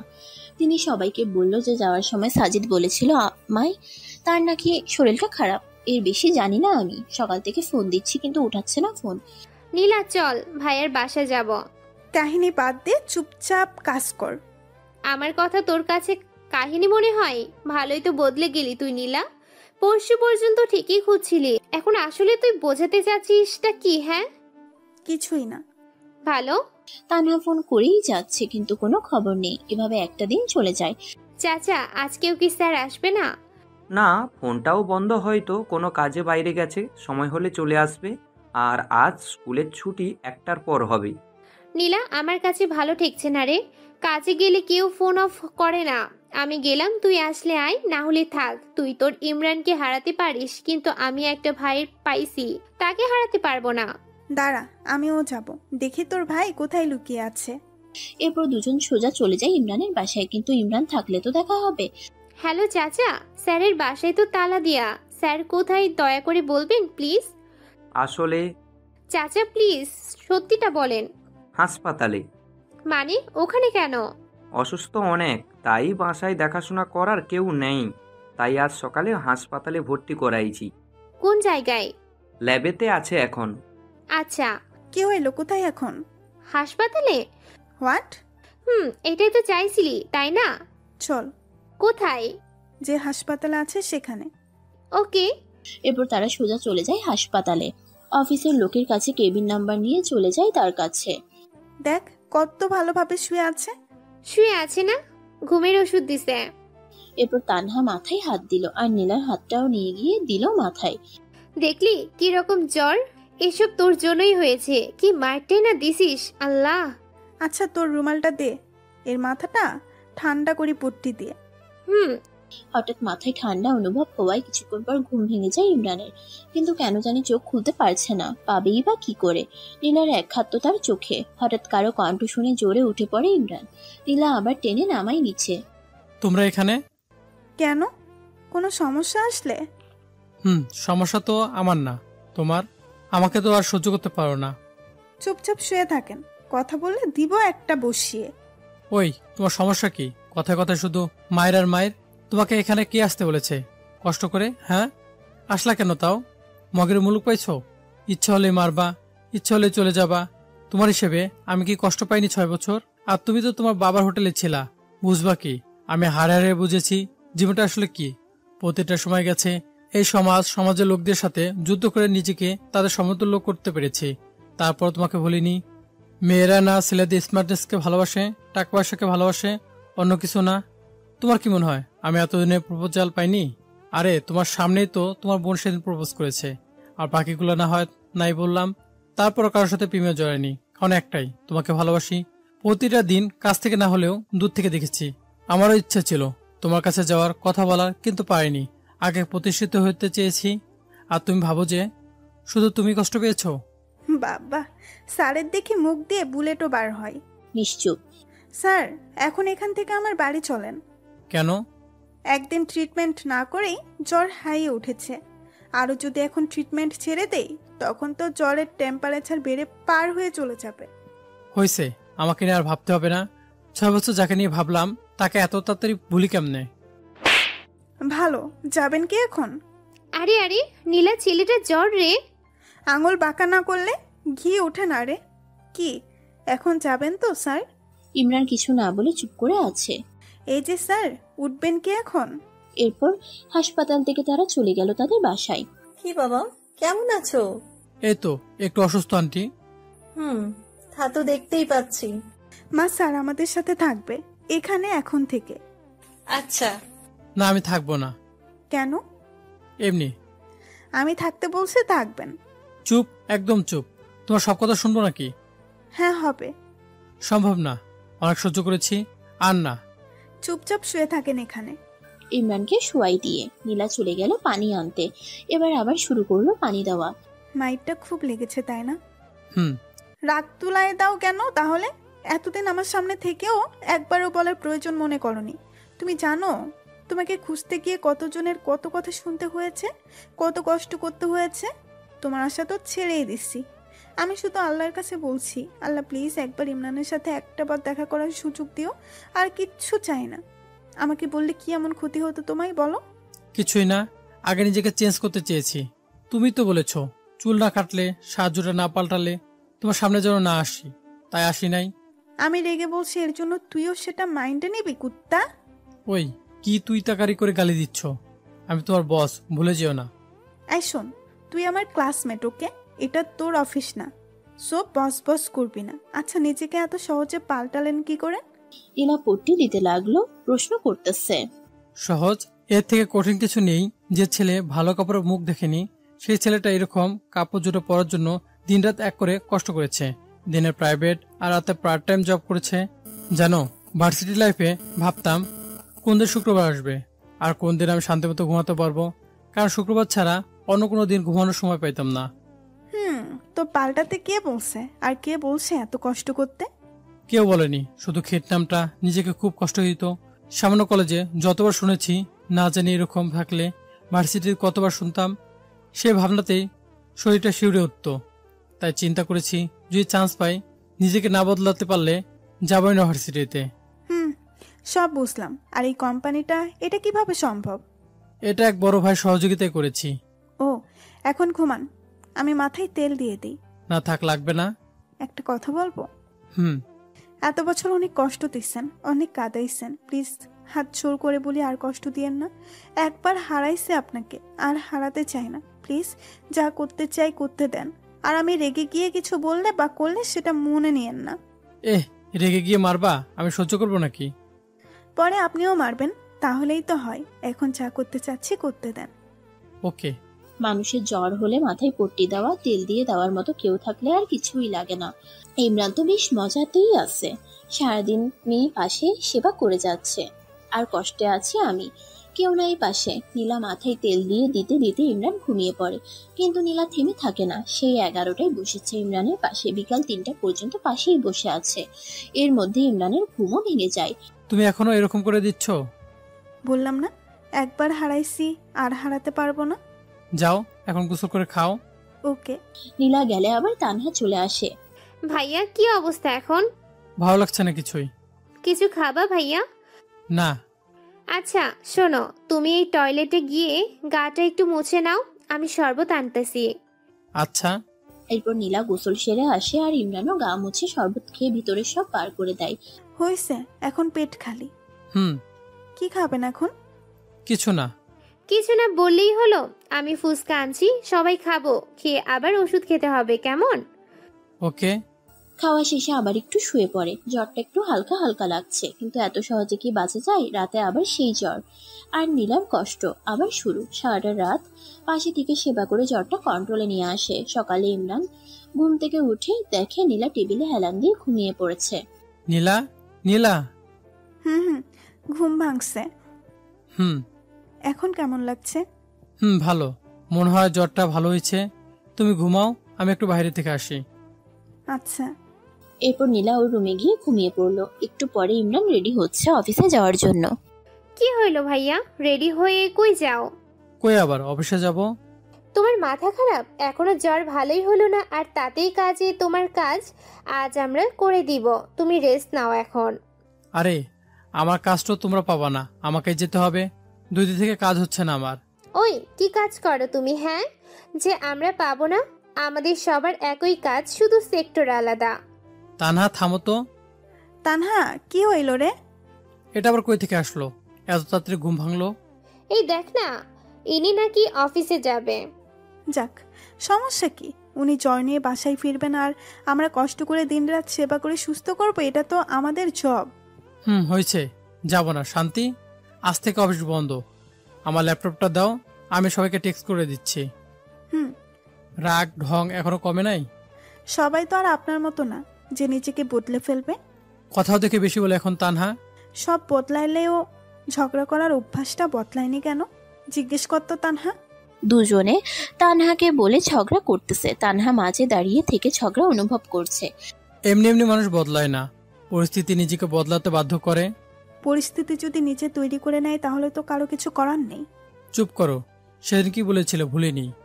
তোমার জন্য অপমানও কম হয়নি আমি। তো প্রেম করার সময় মনে ছিল না কত অপমান সহ্য করতে হবে? তোমাকে বদলানোর জন্যই বাধ্য হয়েছি প্রেম করতে, আর ভালোবেসেছি জন্যই ভুলিনি এখনো। ভালো। চলো এখন ছাদে যাব, গান শুনবো আজ তোমার অনেকগুলো। গিটারের সাথে? আমার কাছে আছে। এখন তো সকাল, রাতে আড্ডা দেই, আর বাসা থেকে গিটারটাও নিয়ে আসবো এখন। ওকে। এরপর রাতে আড্ডা বসে যাই ছাদে। শুধু নীলা, তানহা না, 6 বছর আগে জন্মদিনে যেসব ছেলে মেয়েগুলো অপমান করেছে তারাও আছে আজ, কিন্তু তারা জানে যে ইনি নীলার বস, অন্য কিছু না। রাতে ইমরান বসে যায় গিটার নিয়ে, আর বাকিরা চারদিকে। ইমরান এবার শুরু করলো। যেন রোদেলা কোন দুপুরে ছায়া হয়ে দাঁড়ালে বন্ধুর মতো আধারে, দিন ভুলে নতুন গল্পে দিলে প্রেরণা শত। ও প্রিয় আমার প্রিয়জন, শ্রাবণ দিনে শীতর ভোরে থাকবো আমরা দুজন। বন্ধু হও যদি তবে সঙ্গী হব আমি, হাতে হাত রেখে এসো আমার গল্পে তুমি। বন্ধু হও যদি তবে সঙ্গী হব আমি, হাতে হাত রেখে এসো আমার গল্পে তুমি। গান শেষ করে ইমরান চোখ বন্ধ করে আছে, এদিকে নীলার চোখেও পানি এসে গেছে। উফ, সেই হয়েছে ভাইয়া, আরেকটা হবে? না আপু, একটু অসুস্থ আমি, আরেকদিন বলবো। একজন নীলার কানে কানে বলল, দোস্ত, তোর বসের সিট খালি আছে না ডাবল রে? খালি থাকলে বল, প্রপোজ করে দি। বলে দেখো কি বলে। মেয়েটা সোজা গিয়ে প্রপোজ করে বসলো। আচ্ছা, তুমি ভালোবাসা বুঝো? বুঝি তো। বুঝলে আর থাক না বলি পুরনো কথা। স্যার বলুন না, সমস্যা নেই। তোমাদের কলেজে ইমরান নামে কাউকে চিনতে? নীলা যে বিএফ ছিল, খ্যাতটা। সেই ক্ষেত্রটাই। আমি কেন এখানে, সবাই চেনে। সেই ছেলেটাই আমি। হোয়াট? অবাক হওয়ার কিছু নেই। তোমাদের সেদিন নীলাকে করা অপমানটাই আমাকে এত দূরে এনেছে, তাই তোমাদের একটা গান শোনালাম। আর ধন্যবাদ তোমাদের সেদিন অপমান করার জন্য। আর আপু, তোমাকে বলছি, ছেলে এমনি এমনি ক্ষেত হয় না, কিন্তু তোমাদের মতো মেয়েগুলো এই ক্ষেত ছেলেদের বাঁচার অধিকারটা কেড়ে নেয়। হতে পারে তোমাদের অনেক টাকা আছে, তার জন্য অন্যকে হাট করে কিছু বলতে পারো না। পারলে এরকম ক্ষেতটাকে ভালোবেসে তাকে ঠিক করার চেষ্টা করে দেখাও নীলার মতো, তখন বুঝবো তুমি ভালোবাসা বুঝো। এরপর একটা বিস্ময়ের হাসি দিয়ে ইমরান চলে আসে ওখান থেকে, আর বাকিগুলো অবাক হয়ে দাঁড়িয়ে থাকে সেখানে। তো বন্ধুরা, আজকের গল্পটি এখানে শেষ হচ্ছে। তো ভালো থাকবেন, সুস্থ থাকবেন, আর আগামী গল্পে আবারও দেখা হচ্ছে। আল্লাহ হাফেজ।